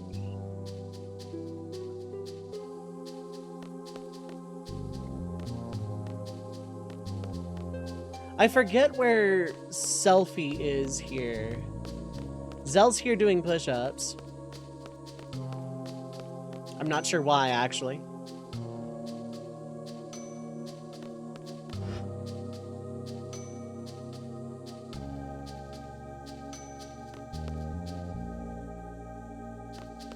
Quistis doesn't react to Squall's outburst at all, which is weird. I would love to see this scene expanded upon, because it makes sense and is the first hint that we, you know, get something. Squall definitely has issues in case that wasn't obvious before, but at this moment, that outburst is so out of left field for everybody else. Now, we see in Squall's head, we see how he gets to that train of thought, but I would love to see this scene expanded on. There's any hidden drop points here that I can access.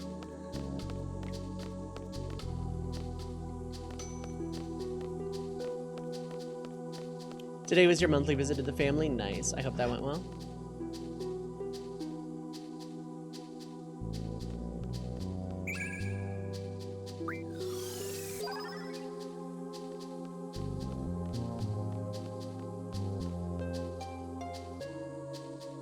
Went pretty well, had pizza, nice. I could really go for some myself.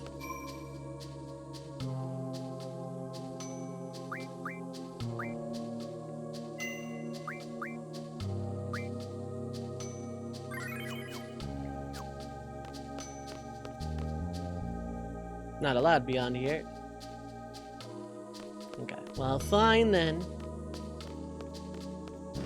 Here's a newish place that opened up your father's been enjoying. Tried it last time, had some tasty pizza, wanted to try it again. Nice.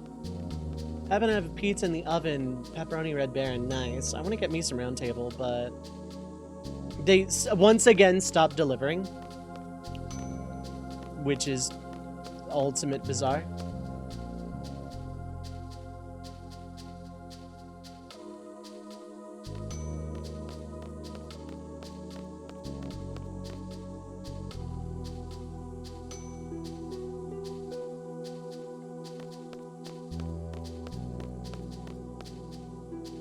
But Raijin and Fujin are here. Hooray.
Emmy! What is up? Hi, hello. Sorry, I'm like mega distracted right now.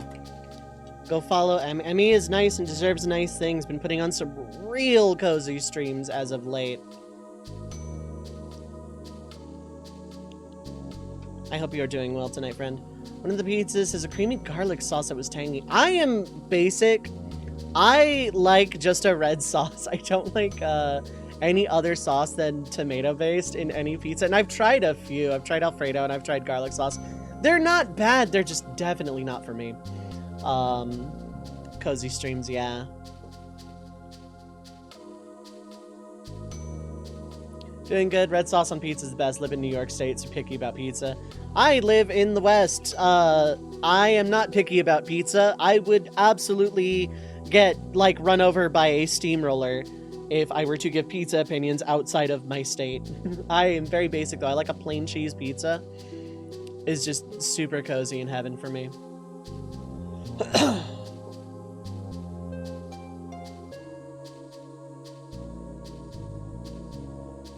And after 2 slices of the garlic pizza, it's starting to get a bit overwhelming, yeah. But I bet those 2 slices were a good ride down. Normally fairly chaotic, cozy or chaos lately. Last night was fairly chaotic, though. We're obsessive repulsive. We did sports commentary of Blitzball. I saw that. I didn't catch any of it because I was like super distracted with editing and stuff. But I had a feeling that's what was going on. If you ever are in the market for sports commentary, feel free to keep your good old friend Charles V. Sportsworth in mind as soon as talking doesn't destroy my voice and lungs.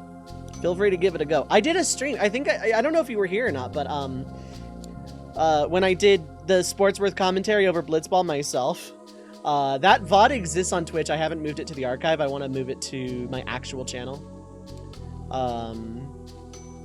So, you know, if you, but yeah, no, like, not to, you know, shill myself out for voice acting gigs, but, you know, hey, if you ever, once per week while you can, depending on the day, like, Fridays are good for me, but yeah, feel free to hit me up on Discord, like, anytime. I think it would be fun. Big Charles fan, thank you.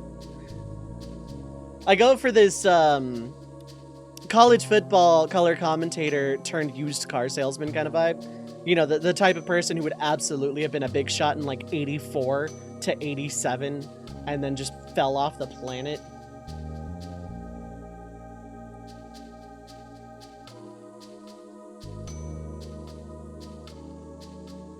There's gotta be a line. No way you put up with a trial or an execution. It's not Cypher. Yeah, he would have. So, Raijin is right here. Cypher would not put up with an execution or a trial. He would pull out his gunblade or just start punching people if his weapon were, like, somehow actually taken away. He would absolutely, positively not put up with any of this. Seeing Charles, you love it, thank you. It's a fun bit I've been doing since, like, Rocket League was big. So, like, back in the day, the origin of Charles V. Sportsworth voice, I know I've told the story and I will likely tell it again, but it's worth telling. So, back in the day, my online circle, we would play Rocket League, and there wasn't always enough for even matches, so sometimes people would, like, rotate in and out, and one of the times I was rotated out, they were screen sharing it on Skype. That's how long ago this was. And I started just doing the color commentary in that voice, just kinda on a whim. Like, all I do is deepen my voice and put a little more enunciation. I just, like it's really not that hard to do. It kinda hurts to do for extended periods, but using my voice in any capacity to do anything other than basically talk over extended periods does lead to, you know, voice hurting. But I used to do that. I would call Rocket League matches in that voice, and people in the Skype call were rolling over it. So it just kind of stuck as a bit whenever anything sports-related came up. Welcome to the Charles V. Sportsworth Commemorative Sports Arena. The famous voice of Charles V. Sportsworth has a long and storied history, and in the history of Charles V. Sportsworth Museum, you can find the origins of the famous voice of Charles V. Sportsworth. Why, no, I don't think it's narcissistic at all to, voice my own museum. Why do you ask?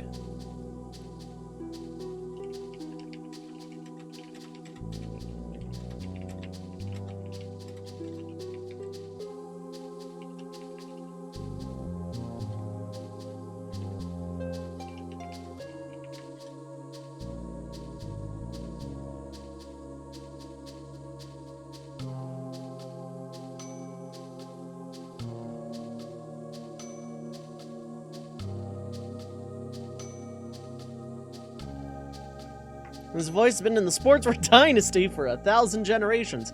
Just wait for Sportsworth Ishin, where we... What sports would even be in freaking Ishin anyway?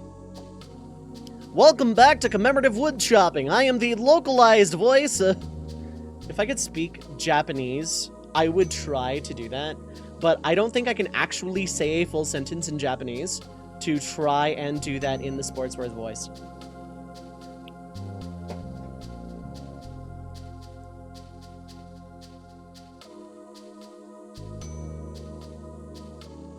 Sumo wrestling. Haste respawned. Oh, I thought that was 13 haste. In theory, I could go waste a bunch of time in this garden and stock up on haste. Play the English dub of the Japanese sport. I could, but I would like to be authentic and actually speak Japanese, but in the Sportsworth voice.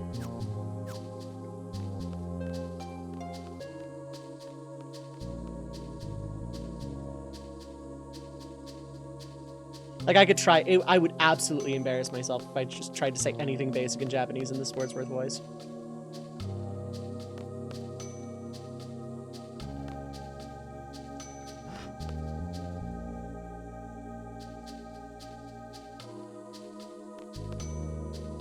Don't interrupt our practice.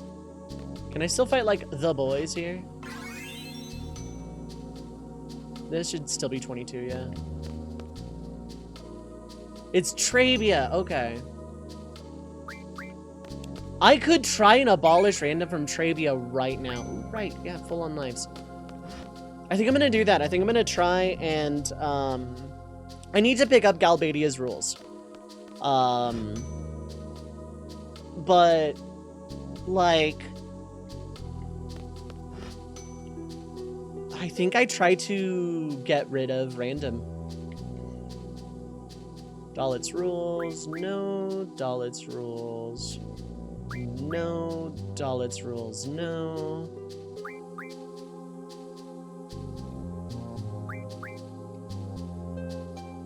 I have to drop Dalit's rules, pick up Galbadia's. It's taking a long time to drop Dalit's rules.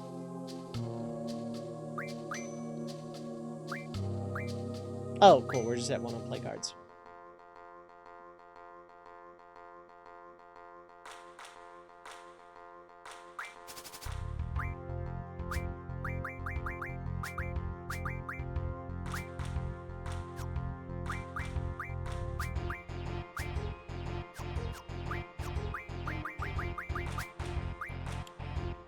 And what do you got? Nothing impressive. You have AI, so that's fun.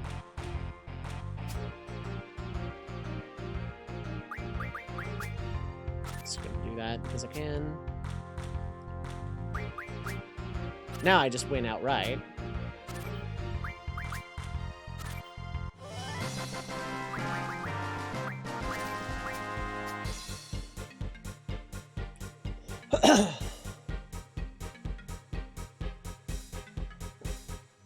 No, like, I've always wanted to learn to actually speak Japanese, but, there's off limits. Yeah, I've always wanted to learn to speak it for a lot of very obvious and selfish reasons, so I can appreciate, like, certain video games more. I love JRPGs, so... Okay, nothing there, that's fine. I can't believe it respawned at all, though. That's pretty nice. I'm not gonna sit here and game it to 300, but, you know... Okay, so what are we at? 11:16.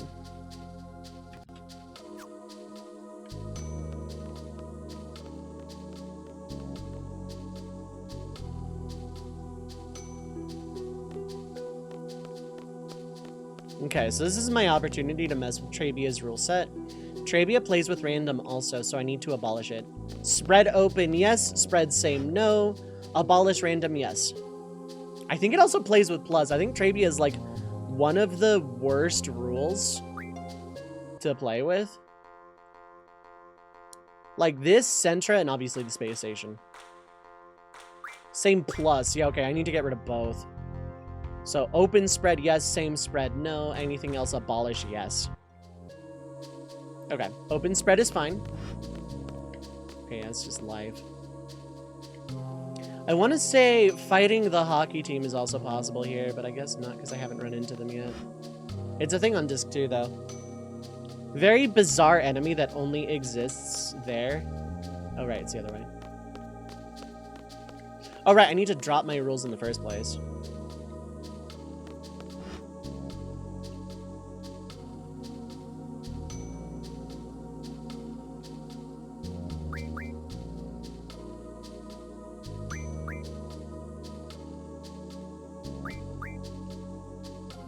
Let's do this.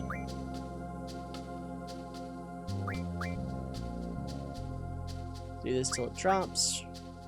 I don't need any cards here, but this will save me some time later when I actually go to get, like, Selfie's card and stuff from Shumi Village. I think they have a card there. I think, like, one of the Shumi tribe is part of Queen of Cards, maybe? I want to say. I could very well be off base. But if I do this now, it'll save me time later.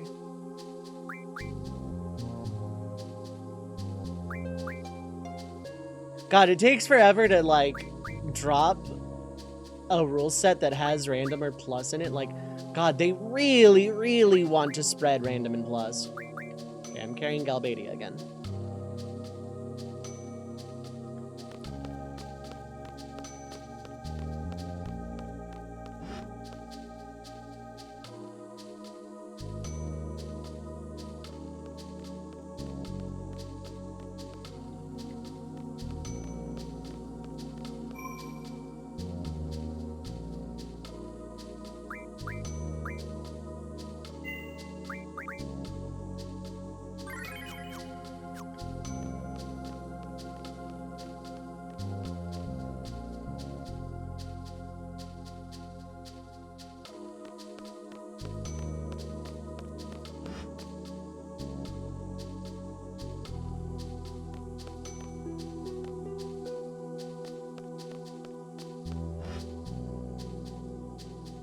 Okay, now. This is where it gets messy. Same spread, no. Any abolish, yes. Random abolish would be ideal, but I kind of want to get rid of both.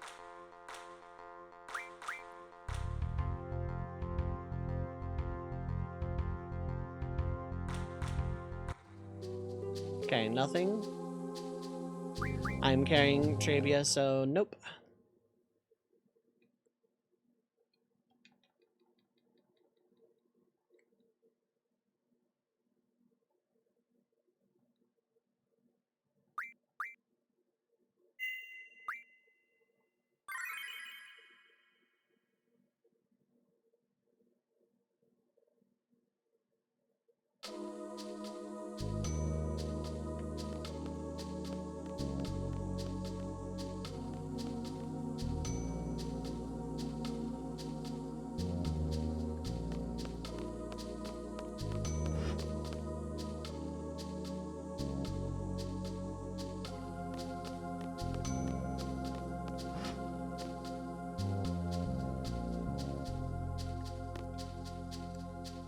Okay, so we mix rules again.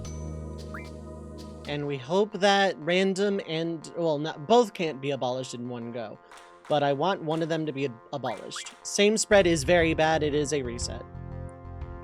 But being able to mess with Trabia's rule set now is just really nice.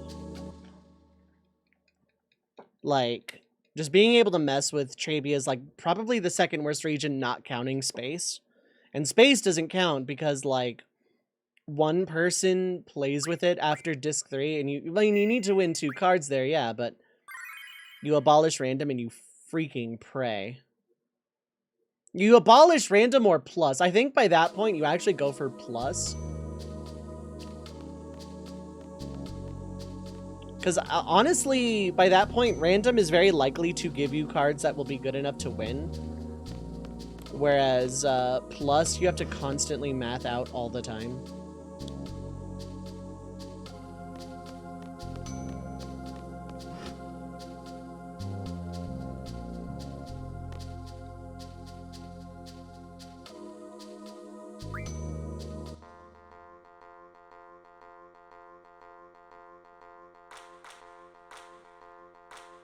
I don't actually play this dude. Because he doesn't even have anything. Like, this guy doesn't have anything that I need. He just happens to be carrying Trabia. And I don't necessarily need to abolish both the rule sets right now. Because, again, I don't need to play this guy. But if I could just abolish one of them, I would actually be okay. I mean, I'm going to try for both. I'm going to try for both random and plus to go away.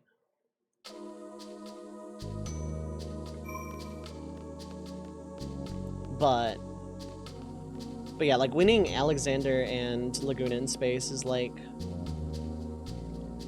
the worst.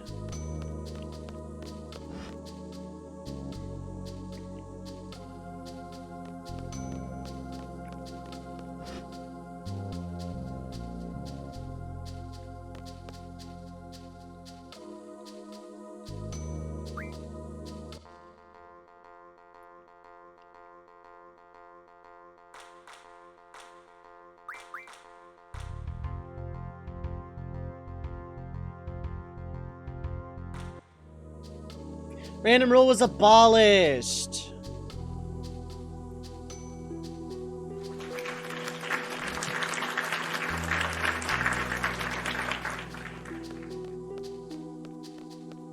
I'm gonna give plus like 3 attempts. Hydrate can do. Hopefully the crunchiness of the water bottle was sufficient proof.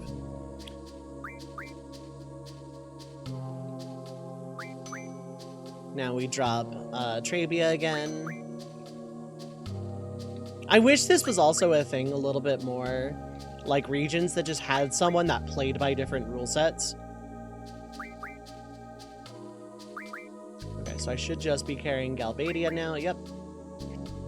I'm gonna go save, and we are going to give a shot at getting rid of plus from Trabia. That would be huge. Because then it's just gonna be open, I think.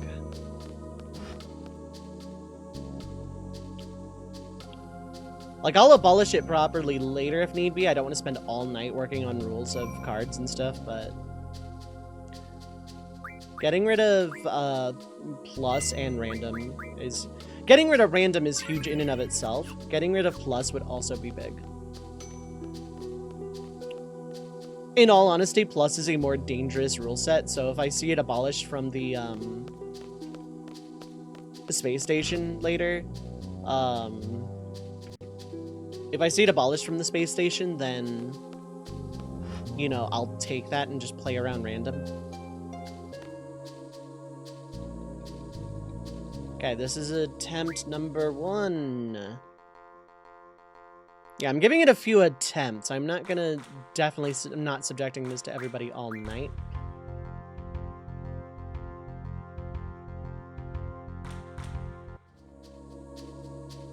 Okay. That was a mulligan. Like, random and plus are the 2 worst rules. Plus, you just have to play around so much. You have to study your opponent's hand and the board.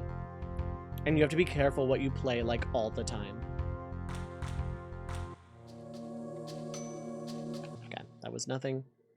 All night, feel free. I mean, no one would actually argue with me about it. I understand that, but...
Okay, I'm gonna save. I just loaded, didn't I? I'm pretty sure I just loaded. We're fine. I didn't actually abolish plus, so we're fine. Again, apologies. There's just gonna be some distractions here and there. Like I said, I'm dealing with some heavy IRL stuff. Again, no details other than that. But yeah.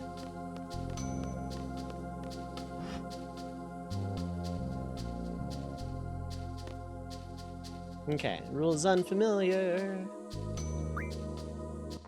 Let's turn that plus into a minus.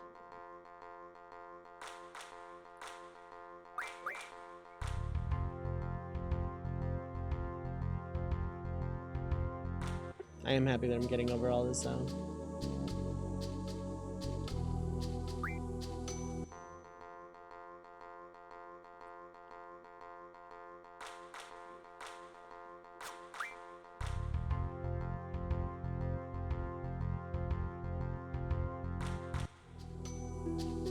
Okay, that is strike 2. The first one was I was just carrying Traby again, which I guess technically doesn't necessarily have to count.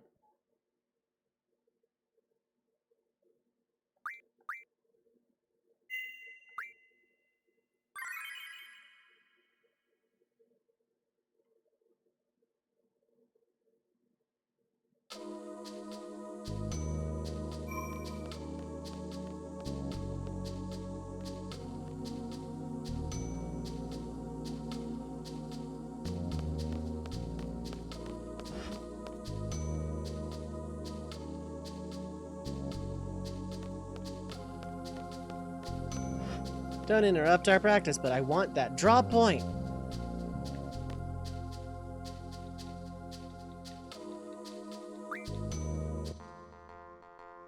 I'm gonna get into one more pull syndrome for sure.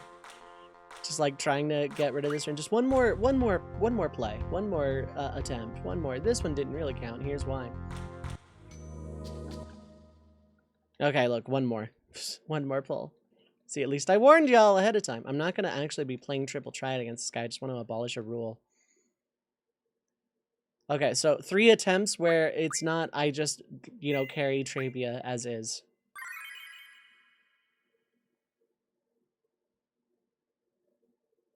I'm scouting out other challenge runs for the next quote-unquote season that'll take place late April, probably later than that because I am going to finish all those games, so, you know, around spring proper.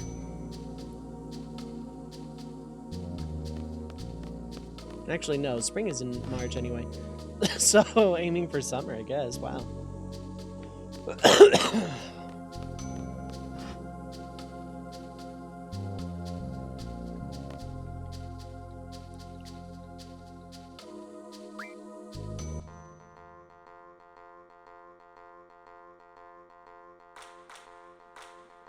Anyway, getting rid of random is huge in and of itself, so... Okay. That was 3 proper. That was 3 proper. I'll actually honor my word and we'll just continue.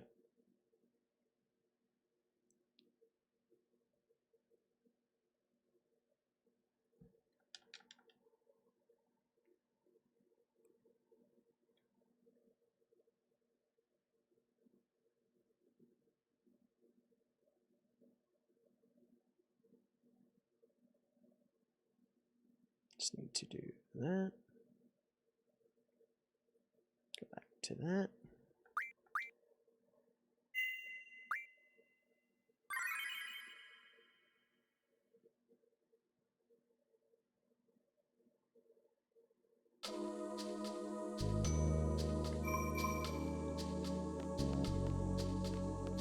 Okay. Why am I'm not going back. I am not going back. I am not going back. I already went 1 strike above anyway, but even like bending the rules a little bit. I just have to remember that when it comes time to actually play for Selfie's card that I do need to abolish plus.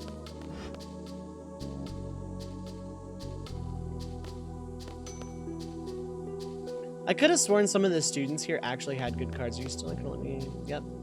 Areas off limits. But the student I played to just get back to Galbadia's rule set did not play any boss cards. Unless that was a fluke, but in any case. Anyway, this is where we meet Iggy and resolve ourselves to go after wait.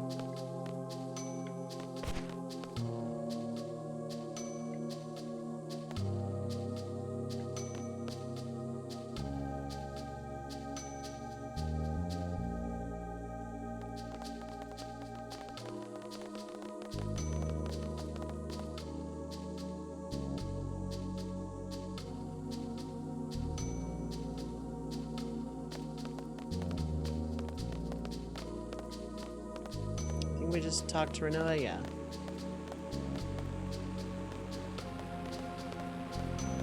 Just pretend I'm a Steed too. It's less complicated that way. It really is. Because technically, Renoa has no business being here.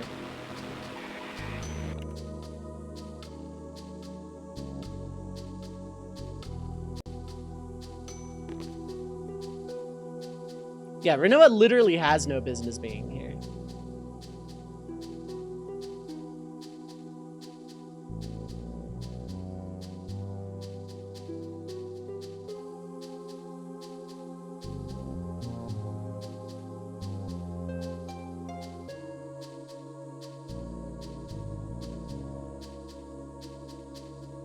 The ambassador thing's a cover-up. There's no peace talks, only threats. Yep.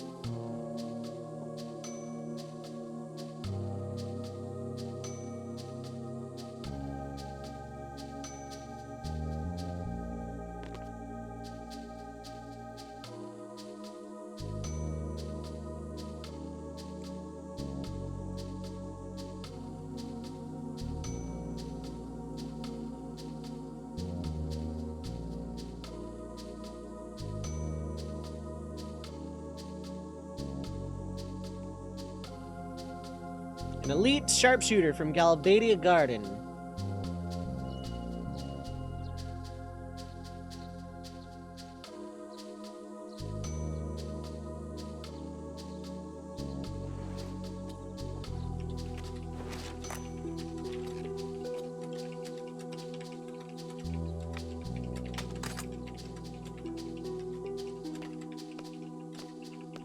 I love that intro with Irvine.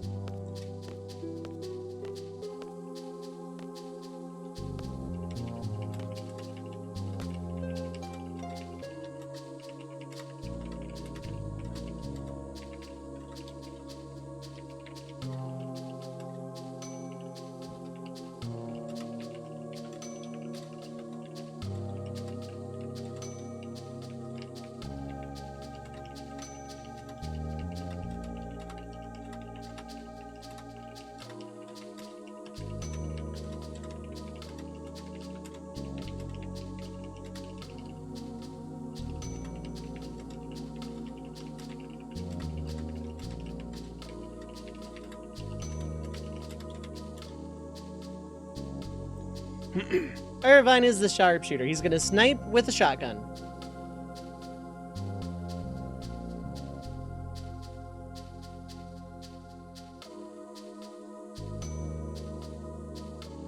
Bang.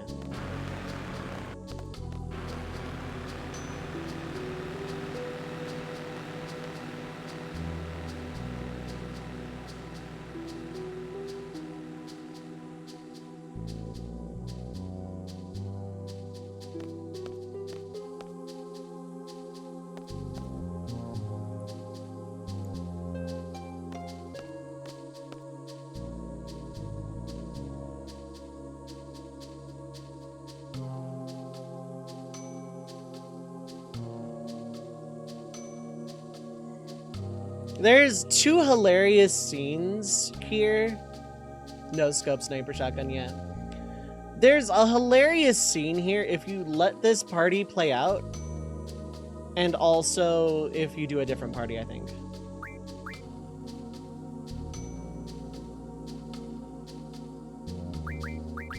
See if he reacts to this. I'm gonna switch it around again later. Oh, dang, okay. The tutorial for how to switch party members. At the switch...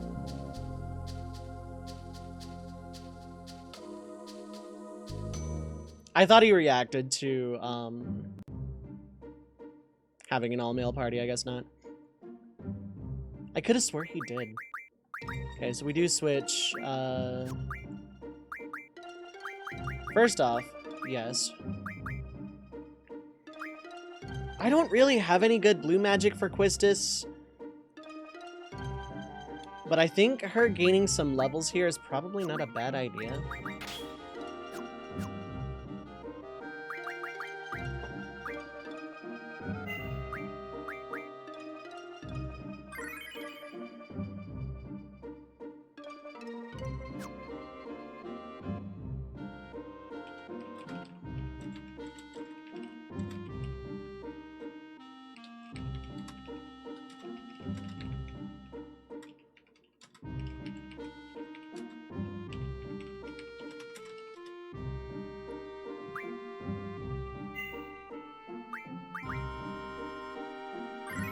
Okay, I did mark the hydrate is complete. I'm like, wait, I did do that, right?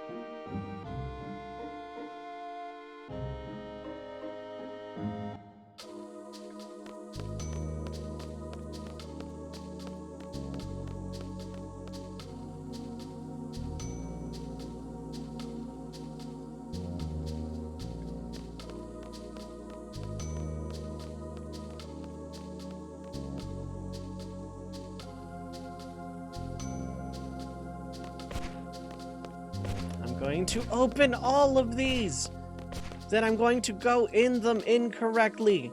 Mwahahaha.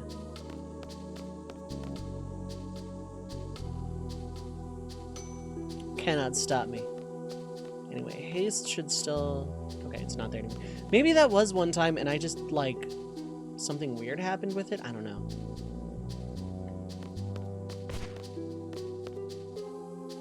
That is something I need to confirm for a casual playthrough. Because I've heard you can run into Grendels in the forests around here.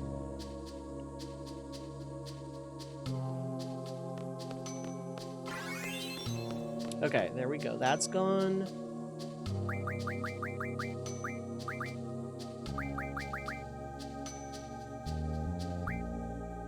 Okay, test level 15.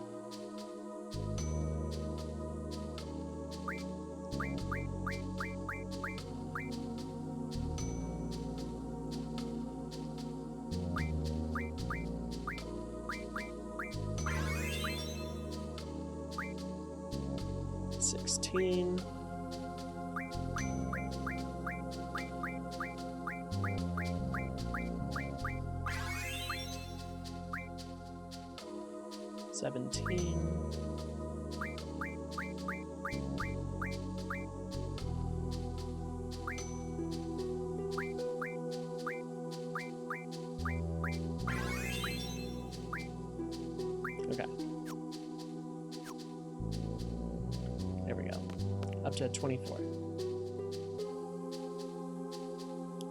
Forest, where you go, Dreamland. That's what I was going to test. Because if that's the case, then it is not that hard at all to get Lionheart on disc 1. I'm not getting it because there's literally no benefit to it. Okay, that's that. The forest is like around one of these cliffs. It's so hard to see. Okay, there it is.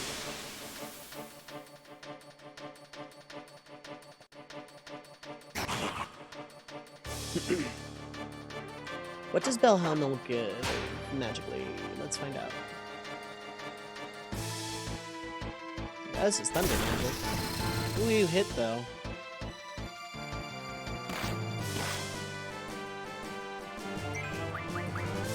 Sleep in thunder, thunder and cure.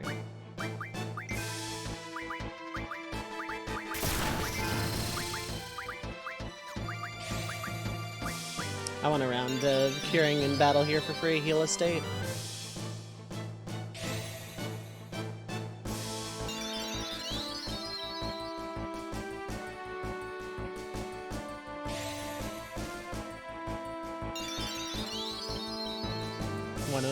A good cure. Good cure, Squall.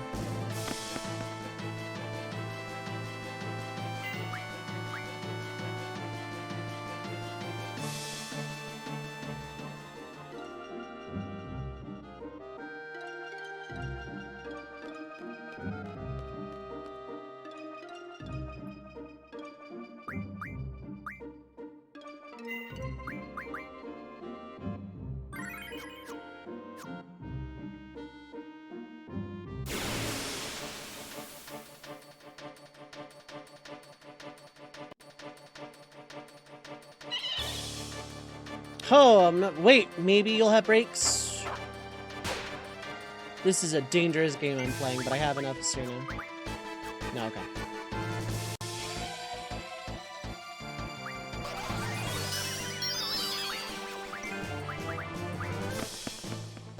Bye, Squall. Have fun.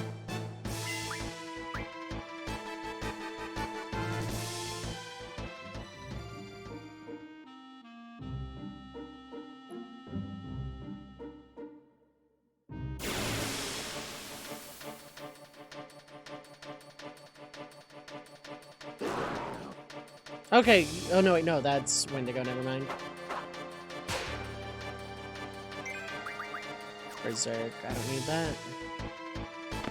It would be good as a status status defense, but I just want to see if Grendels do exist here, because if so, that's Dragon Fangs, and that would be Lionheart Disc 1.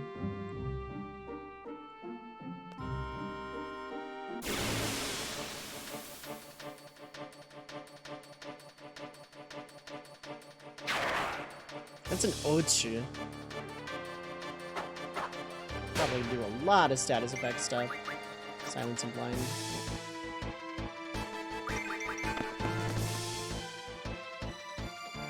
I just want to see that they exist.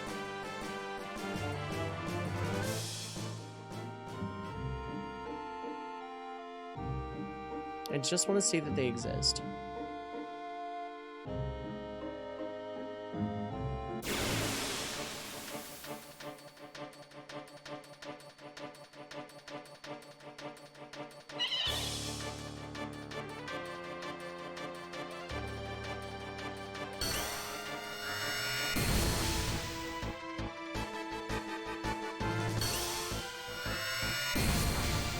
What an animation that turned out to be.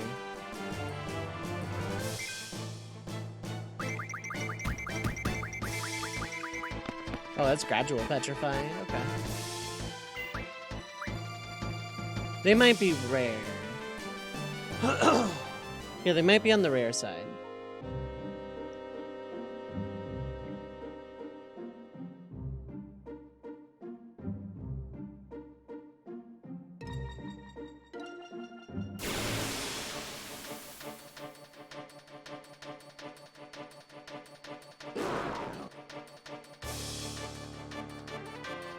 Sigh.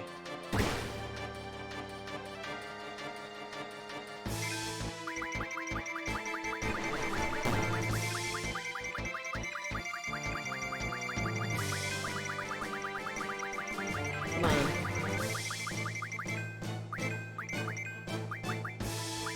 You have until that finishes casting. That's what I thought.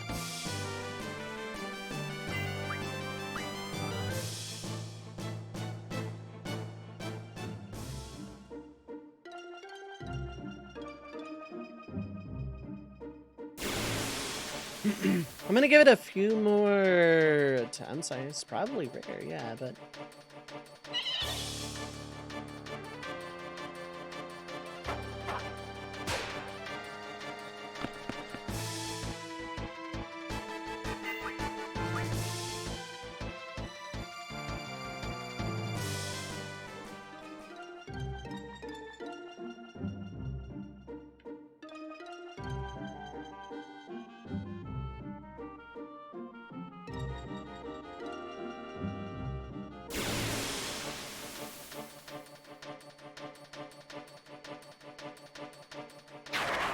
It is once again an Ochu. Wow, I did 3 zooms on the giant mouth? Okay.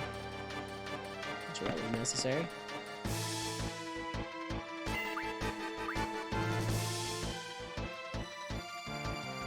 Triple mouth zoom.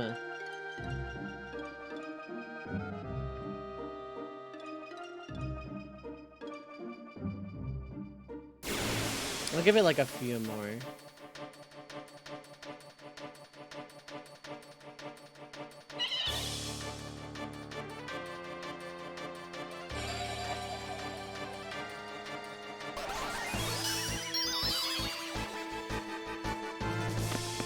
Okay, cool. struck first, but actually, no, not really.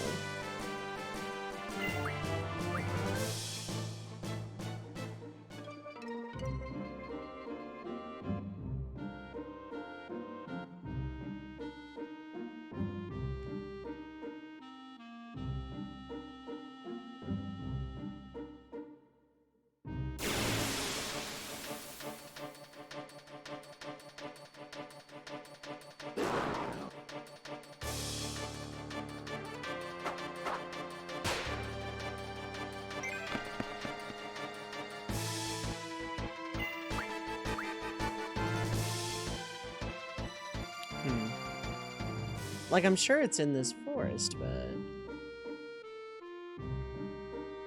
Mouth, mouth, mouth.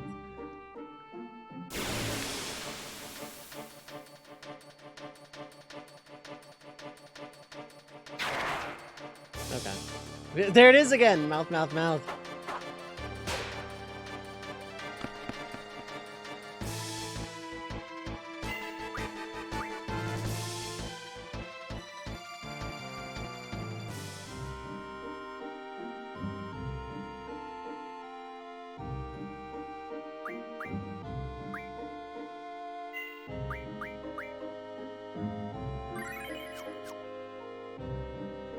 Okay, might seem a little odd, but I'm gonna call it a night a little early.